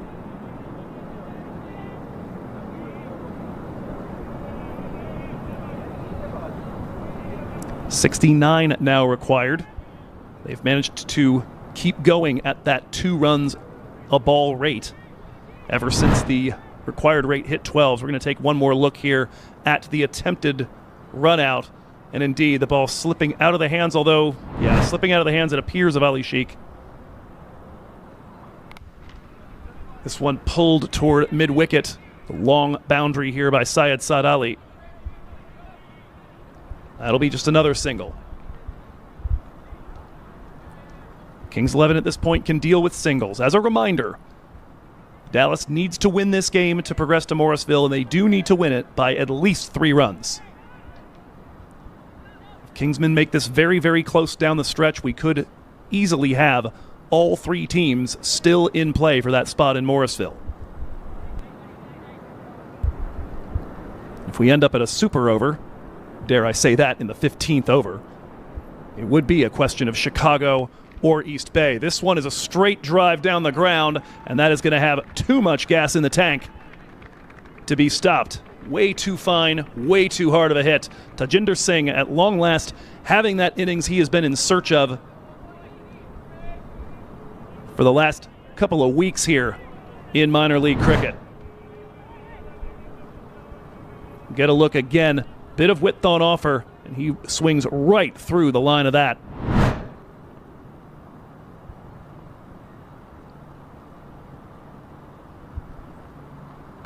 And this one is on its way well over the pavilion and perhaps to Arlington. Tajinder Singh into the 40s with a massive hit over mid-wicket. There's your 12 runs for the over as Rishabh Shimpi tries the bouncer, but leaves just a little bit too much in the way of width. Tajinder Singh ready for it, and it's going to require us to possibly go back to the box of balls. Nope, never mind all that. It has been retrieved from whence it flew.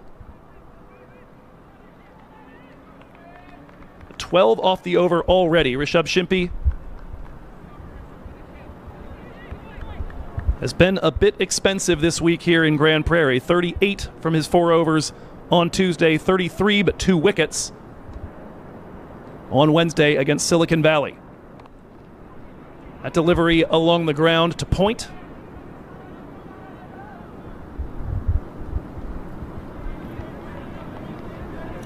And just like that, a couple of big hits, and that required rate now down to 11s. And the way this team has been going for the last couple of overs, you'd start to believe they could find their way there.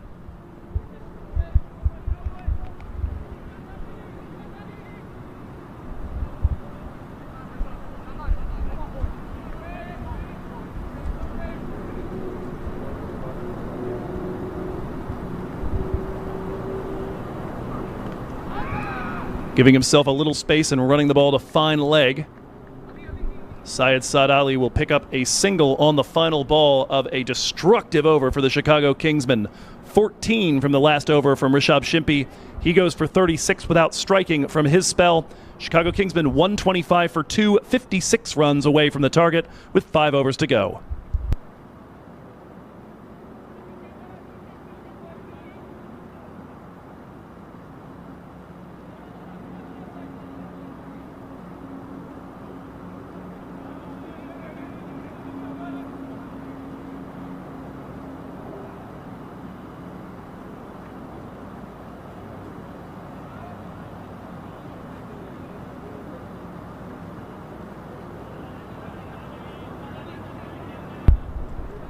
Into the death overs, 2 bowlers have been used up, Rishabh Shimpi and Sanchit Sandhu, from the left and right sides respectively. What you have left in the tank is now 3 overs of left arm spin and 2 overs of righty pace from Amshi De Silva. One of those overs of lefty spin belongs to Webes Pinar, and he is going to use one of the 2 that belong to him right now. And a quick shout here for LBW.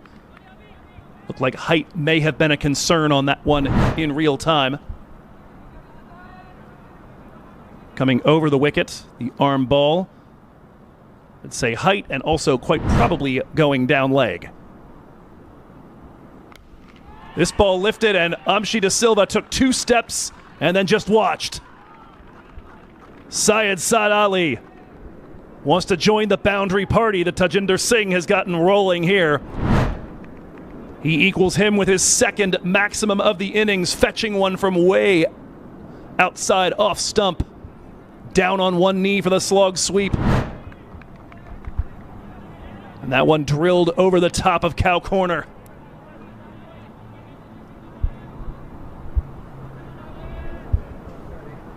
.50 now required for the Chicago Kingsmen.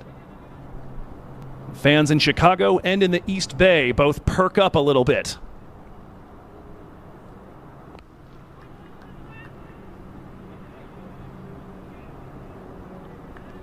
Single off the follow-up delivery as Webes goes a little bit more on the body. That's going to bring Tajinder Singh back on strike on 46.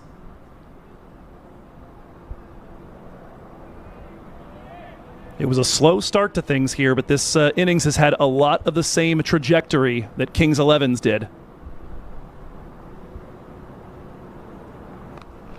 Tajinder trying to rear back again, but this time we'll just have it skew to long off for another single. Good comeback here. The 6 was big. If you don't follow that up with at least a couple of 2s here, where you get dotted up, it still causes that required run rate to balloon.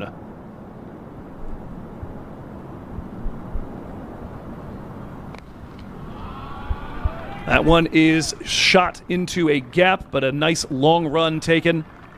The ball flagged down by Remandar. There'll be 2 more runs added to the total, but avoiding any concern potentially of another boundary off that ball. 46 required off 25. The lefty back on strike.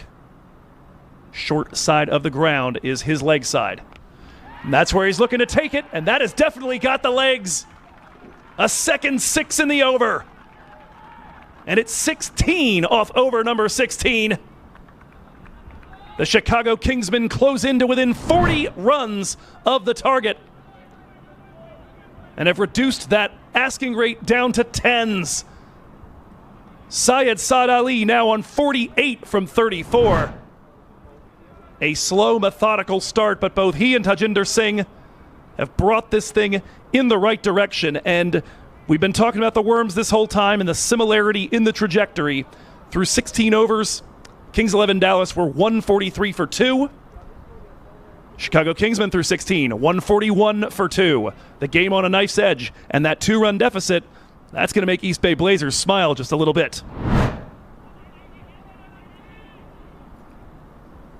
Taking a look at the highlights of these last 2 destructive overs here. Tajinder Singh getting some here. Syed Saad Ali down on one knee. Straight drive there from Tajinder Singh, and this time fetching one, a bouncer from outside off. Down on one leg is Syed Saad Ali, and the 2 sixes in that over. Monstrous. 16 off of Webber Pinar. You look here, this is a spot where the lack of a Corey Anderson and a third, or rather a fourth pacer starts to make you wonder about things a little bit.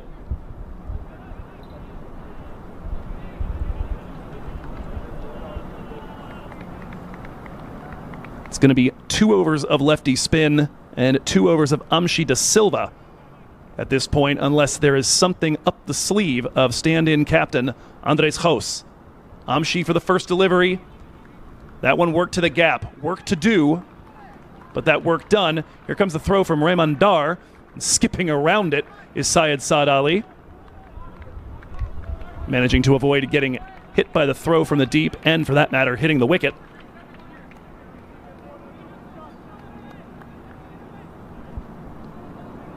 Two runs on the first from Amshi de Silva.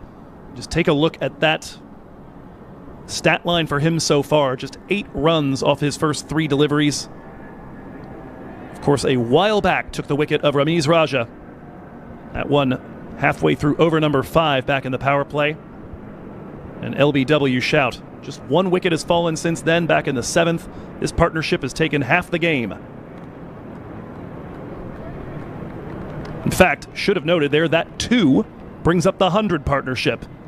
You want to talk about some serious captain's knocks today. We have seen now Syed Saad Ali and Tajinder Singh, the former of those the stand-in captain as part of a 100 partnership. Earlier it was Andres Jos and Unmukt Chan putting on 130 for the second wicket.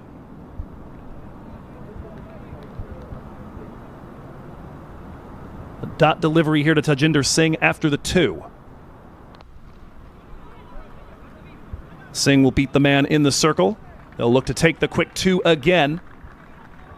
Again, making use of the open spaces on that side of the ground. The moment Tajinder's offside is the large side of the ground. If he wants to target the shorter side, if he gets something that he could potentially pull into that area, it would be his leg side. 4 off the first 3 here. De Silva has been very economical tonight. This one rolling its way to the man at long off.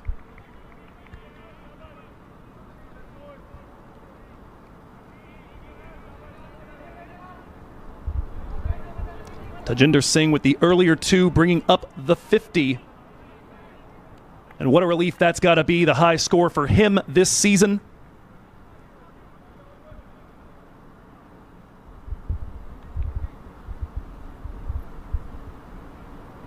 For him, his 5th 50 in minor league. But it's been a little bit.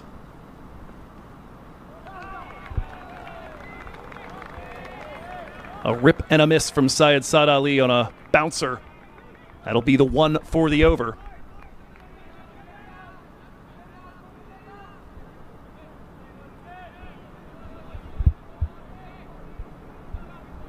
You can see the way that required run rate can swing one way then the other. It was up to 12s just after the drinks break was taken.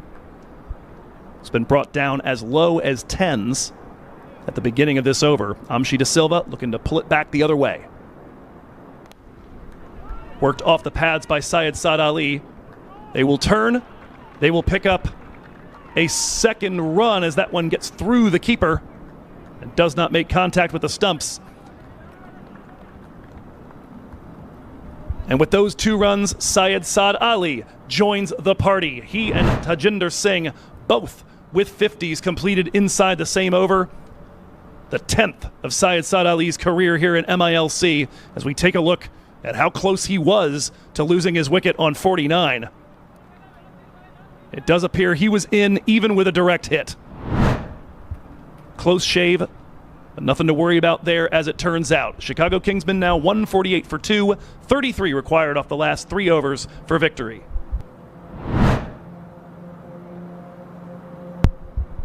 And a look here at some of the highlights. So we get a look at the 50 from Tajinder Singh. brought in at the fall of the last wicket.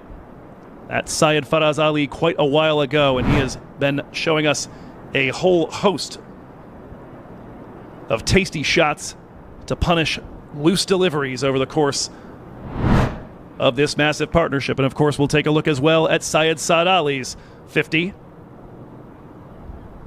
See him there working away a few wide balls, and then when you stray down leg, he knows how to punish it. Also knows how to fetch one if the line is not quite wide enough and it's short enough to be picked up.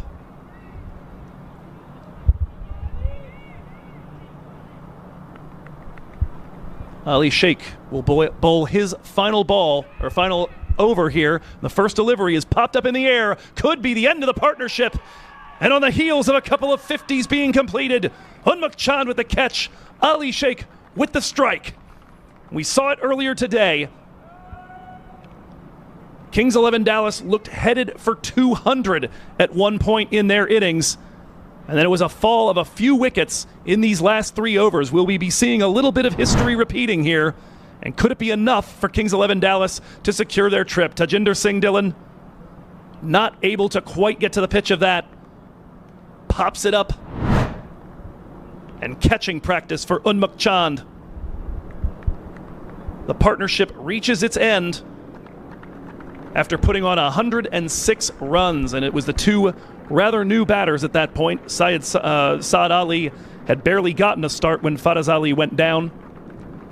And Tajinder Singh, who has had his struggles, as we said, throughout this minor league cricket season, comes good in what is essentially an eliminator here for his side.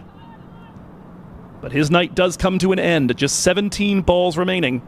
33 still to get, and a new batter at the crease.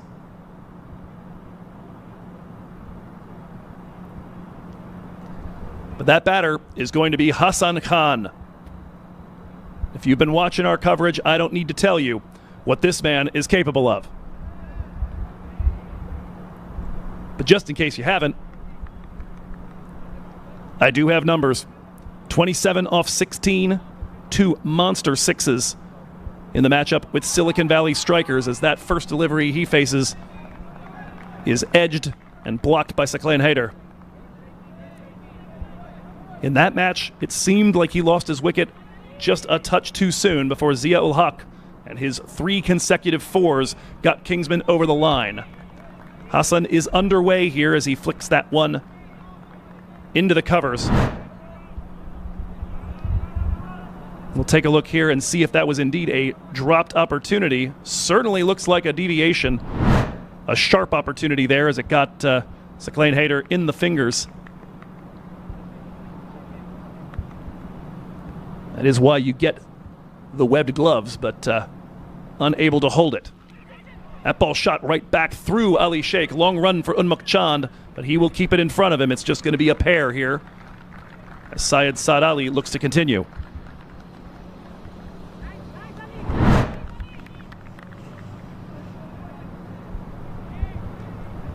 If anybody was going to take that as a return catch, it was probably Ali Sheikh, but it does get just past him.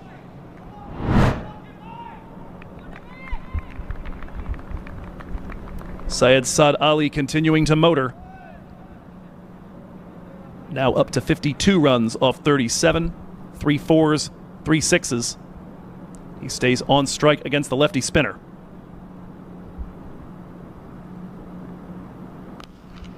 This one crunched, looking for the gap. Does it have the legs? Oh, you better believe it. Unmukt Chand and Webis Pinar trying to converge, but just a little too speedy. And that is the 4th 4 of the encounter here for Syed Saad Ali.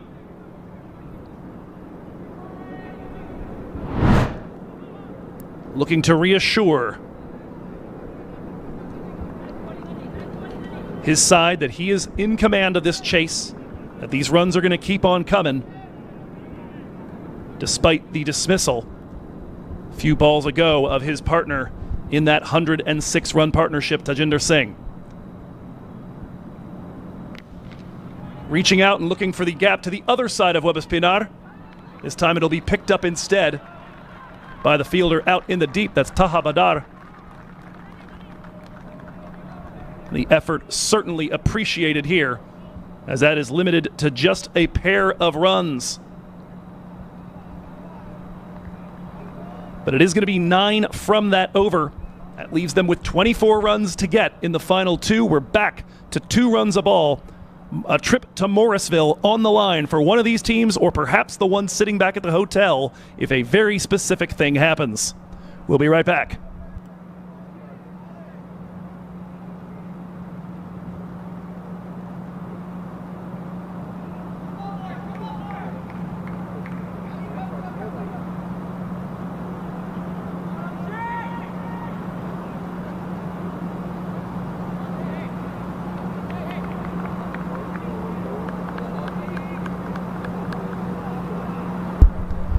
.157 for 3 for the Chicago Kingsmen.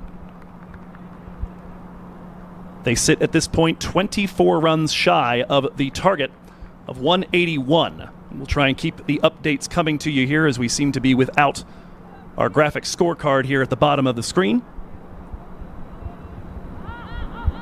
If you want to know how close it is, I mean, you can just sort of feel it and hear it in my voice.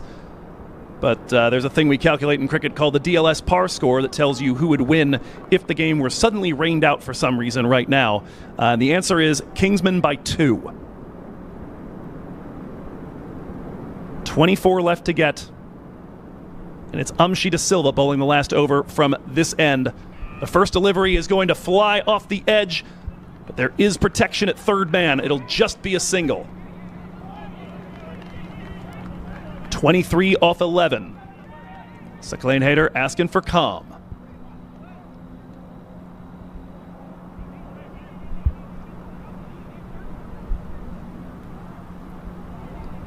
With Syed Saad Ali on strike, protection is at backward square, and a rather fine backward square, as well as third man back behind him. Deep square leg. Mid-off has come inside the circle.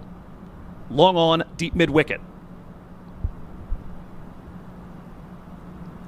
Fine leg, very, very fine.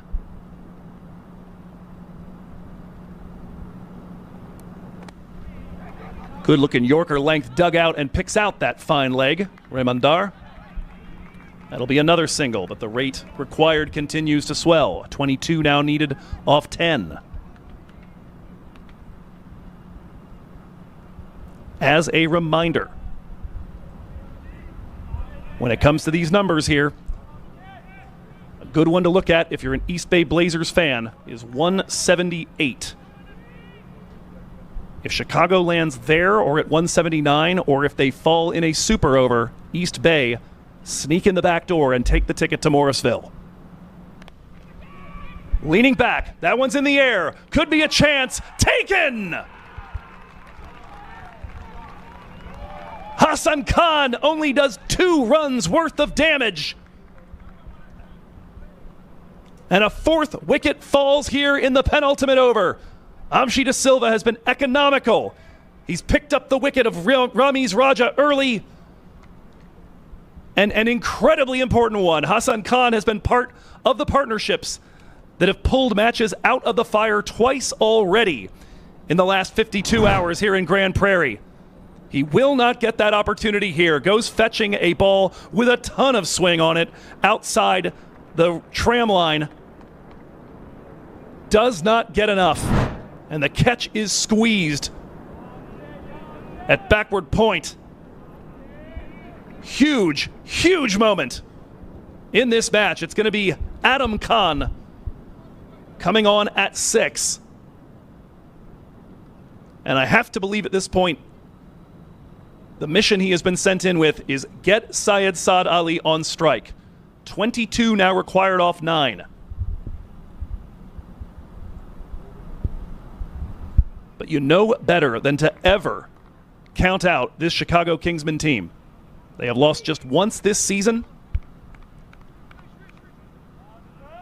They have pulled 2 games out of the fire the last 2 days to go 2-0. If they can make it a perfect 3 from 3, that sends them to Morrisville. The task is steep. First delivery to Khan. Correction, not Adam Khan, Anwar Ali Khan. And his first ball faced is a 4 towards the pavilion.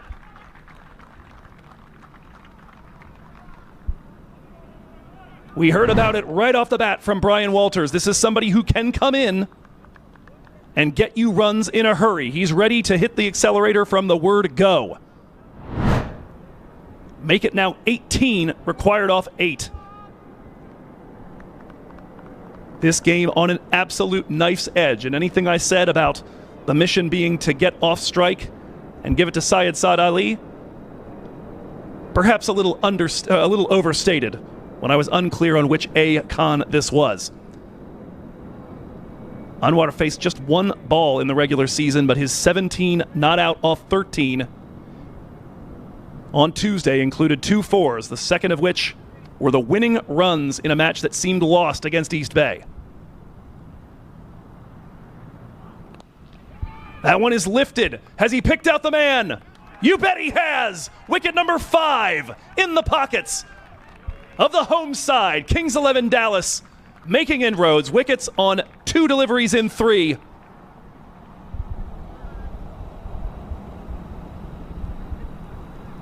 And now you are looking at bowlers and Syed Saad Ali to get you the rest of the way home. 18 now required off 7. A wide delivery, pretty full, but picks out Wabas Pinar at long off. And that is all she wrote here. Amshi De Silva has been making use of that swing, still getting it here in over number 19.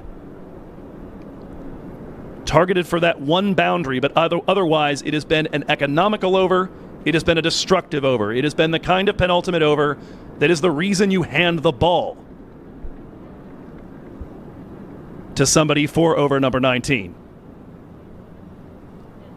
As a reminder, he opened the bowling about an hour and a half ago. Wabas Pinar, who just caught that ball, one delivery away from being given it, we assume, for over number 20. The question now, as Zia-ul Haq comes up, is how much will he have to protect? Remember, as if you could forget, Zia-ul Haq was brought in after the dismissal of Hassan Khan on Tuesday. His team was in need at that time of 14 off 9. And we thought his entire job was give the strike to Anwar Ali Khan. And all he did was hit a reverse scoop for 4, followed by 2 more conventional shots, 12 off 3, and just about got the Kingsmen home. He's looking for it here, and he's gone over the top of Wabas Pinar. Doesn't look like it's going to have the legs to make it to the boundary, but it will be a pair. Bit of a free hit for him because he doesn't have to worry about getting Syed Saad Ali on strike. If you take an even number of runs, job done. For the Chicago Kingsmen now, 165 for 5, 6 balls left, 16 runs to get, and all 3 of the teams hoping to make that trip to Morrisville absolutely in play right now as we see Wabas Pinar chase that one down. He caught the one prior to take the 5th wicket, and he will now be handed the ball for over number 20. 165 for 5.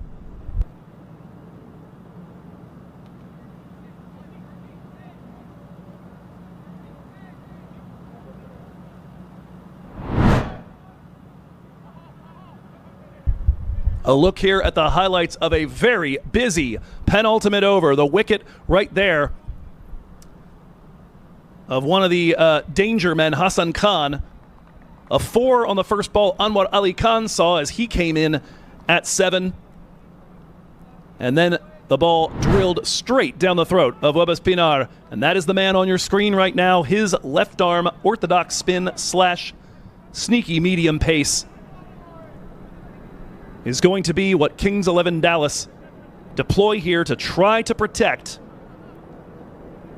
these runs. And as a reminder, Chicago needs 16. But Dallas cannot afford to let them get to 178. First delivery right back to Wabas. Puts that one at a perfect length. Trying to go fetch it is Syed Saad Ali. His 59 off 41. His 106-run partnership with Tajinder Singh. The reason that we're still in suspense here with 5 balls to go. But that first dot making things that much harder. Wubis over the wicket to the left-handed bat. Trying to keep it wide, too wide. Free run. 166. If Chicago get to 178, Kings 11 is done. If they get to 181, they are on their way there, and it's another free run as Wubis is trying to keep this out of the arc of Syed Saad Ali, but not finding the target. Multiple reasons to try to keep it out of his arc. One is that he's just a destructive bat to begin with. The other is that the offside is the big side of the ground, and that's where Wubis wants him to hit it. This one in the arc, he does go to the offside. And that ball is going to split the gap. It'll be 4. A couple of freebies, and now the boundary, and it's 10 needed off 4.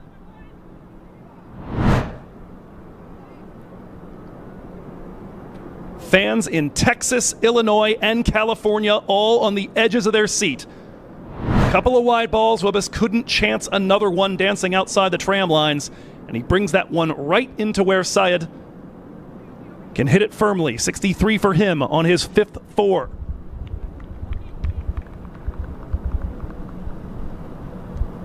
Conversation time now. What do you do about this? And again, the reminder for Kings 11, they're not just trying to protect a total so that they can take a win. They have got now exactly 6 runs worth of wiggle room to play with. If Syed goes into launch mode, it could be it for them.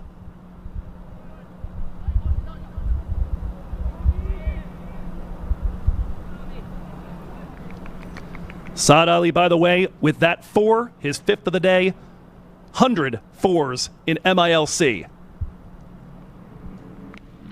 That one is launched high, deep into the night. That is 6. Kings 11 are on the brink. And it's now 4 required off 3.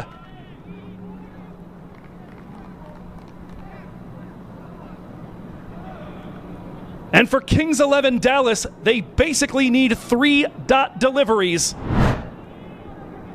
to prolong their season.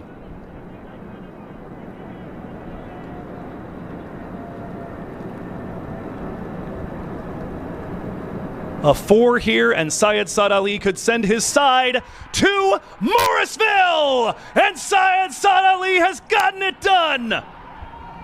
Yet another one pulled out of the fire, and it is a captain's knock from the stand-in captain. Hamad Azam injured, unable to participate. His right arm pace lacking in the attack. 180 coughed up. A mountain to climb. And Syed Saad Ali says, hop on my back. We're going to the summit. Chicago Kingsmen will get the opportunity to defend their title in Morrisville. They've done it by pulling 3 games out of the fire in sequence in Grand Prairie. And we take a look here at the celebrations as they begin. Ziaul Haq, biggest job for him after getting 2 off the one he faced was making sure that helmet didn't come down and concuss his stand-in captain. Absolutely unbelievable. Syed Saad Ali, once everything updates here, I assume we don't have that last 6 on the scorecard because whoever is keeping score threw his cell phone into the air and ran out onto the field as we get a look at the celebration set off by that 6. Kings 11 were in it right down to the finish.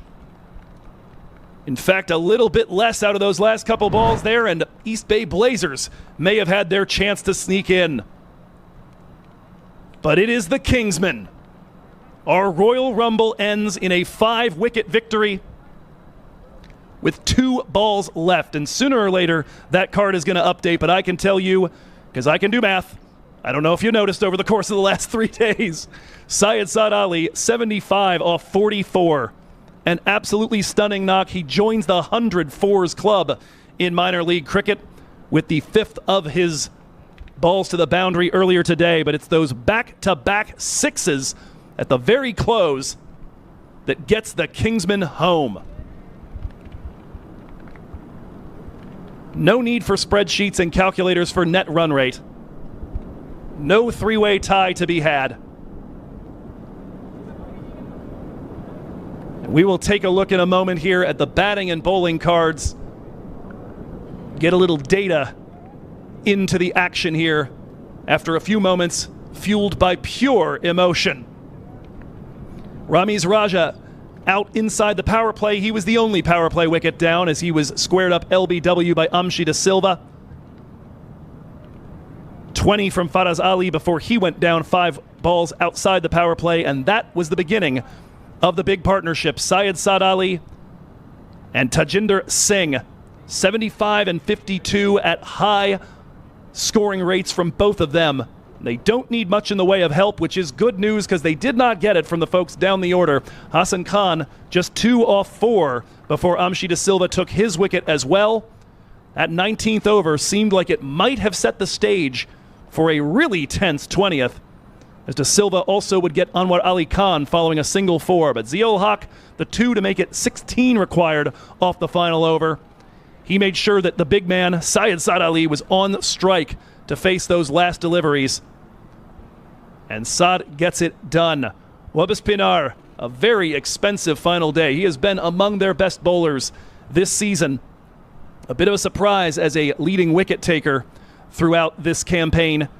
But he goes for better than 2 runs a ball, 49 off of not quite 4 overs, including the 16 that were required, and those wides certainly making the lifting just a little bit easier. Rishabh Shimpi as well, 9 runs, nearly an over from him.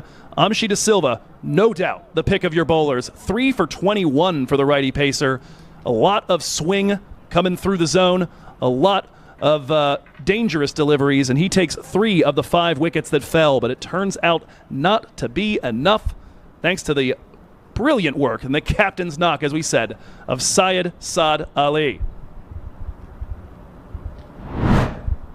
Time to get a look at the highlights and how we got here. Started here with Sanchit Sandhu being punished early in the piece. We see Ramiz Raja, bang, bang, bang. Those first 3 deliveries from Sanchit put away, Syed Faraz Ali, my mistake, putting those balls away. But Amshi De Silva would strike first, removing Ramiz Raja for 15. And Syed Faraz Ali facing off with Rishabh Shimpi, 4 leg buys. This, however, after getting to 20 runs, the nice run down in the deep to take his wicket. As we said, though, this would start the long partnership. Syed Saad Ali from the left, Tajinder Singh from the right. And Tajinder, such a rough season for him this year. Just a single decent-looking score at 44 coming in, but he goes for better than 50. A series of lovely shots. That one perhaps my favorite as he picks up the bouncer immediately and hooks it over square leg. A little bit more from the left side as the acting captain gets things done. Here is Tajinder Singh, though, not quite getting all of it. And again, it was the wicket falling at the hands of Ali Sheikh. He would be greeted, though, with a 4 off the bat of Syed Saad Ali as soon as he had taken that wicket. Amshi De Silva back in the attack, and he dismisses Hassan Khan before he got to do any damage. Anwar Ali Khan in. He would take the 4 on his first ball, but the very next one, not quite enough. Caught by Wabis Pinar. It seemed at that moment like things were set up perhaps for a finish in the favor of Kings 11, but Wabis Pinar unable to keep it out of the arc of Syed Saad Ali. And it's that 6 right there that sends the bench into wild celebrations and sends this team on the plane to Morrisville, North Carolina. Of course, plenty to figure out in the Atlantic Conference Super 8. 2 days left of that before we'll know who they take on.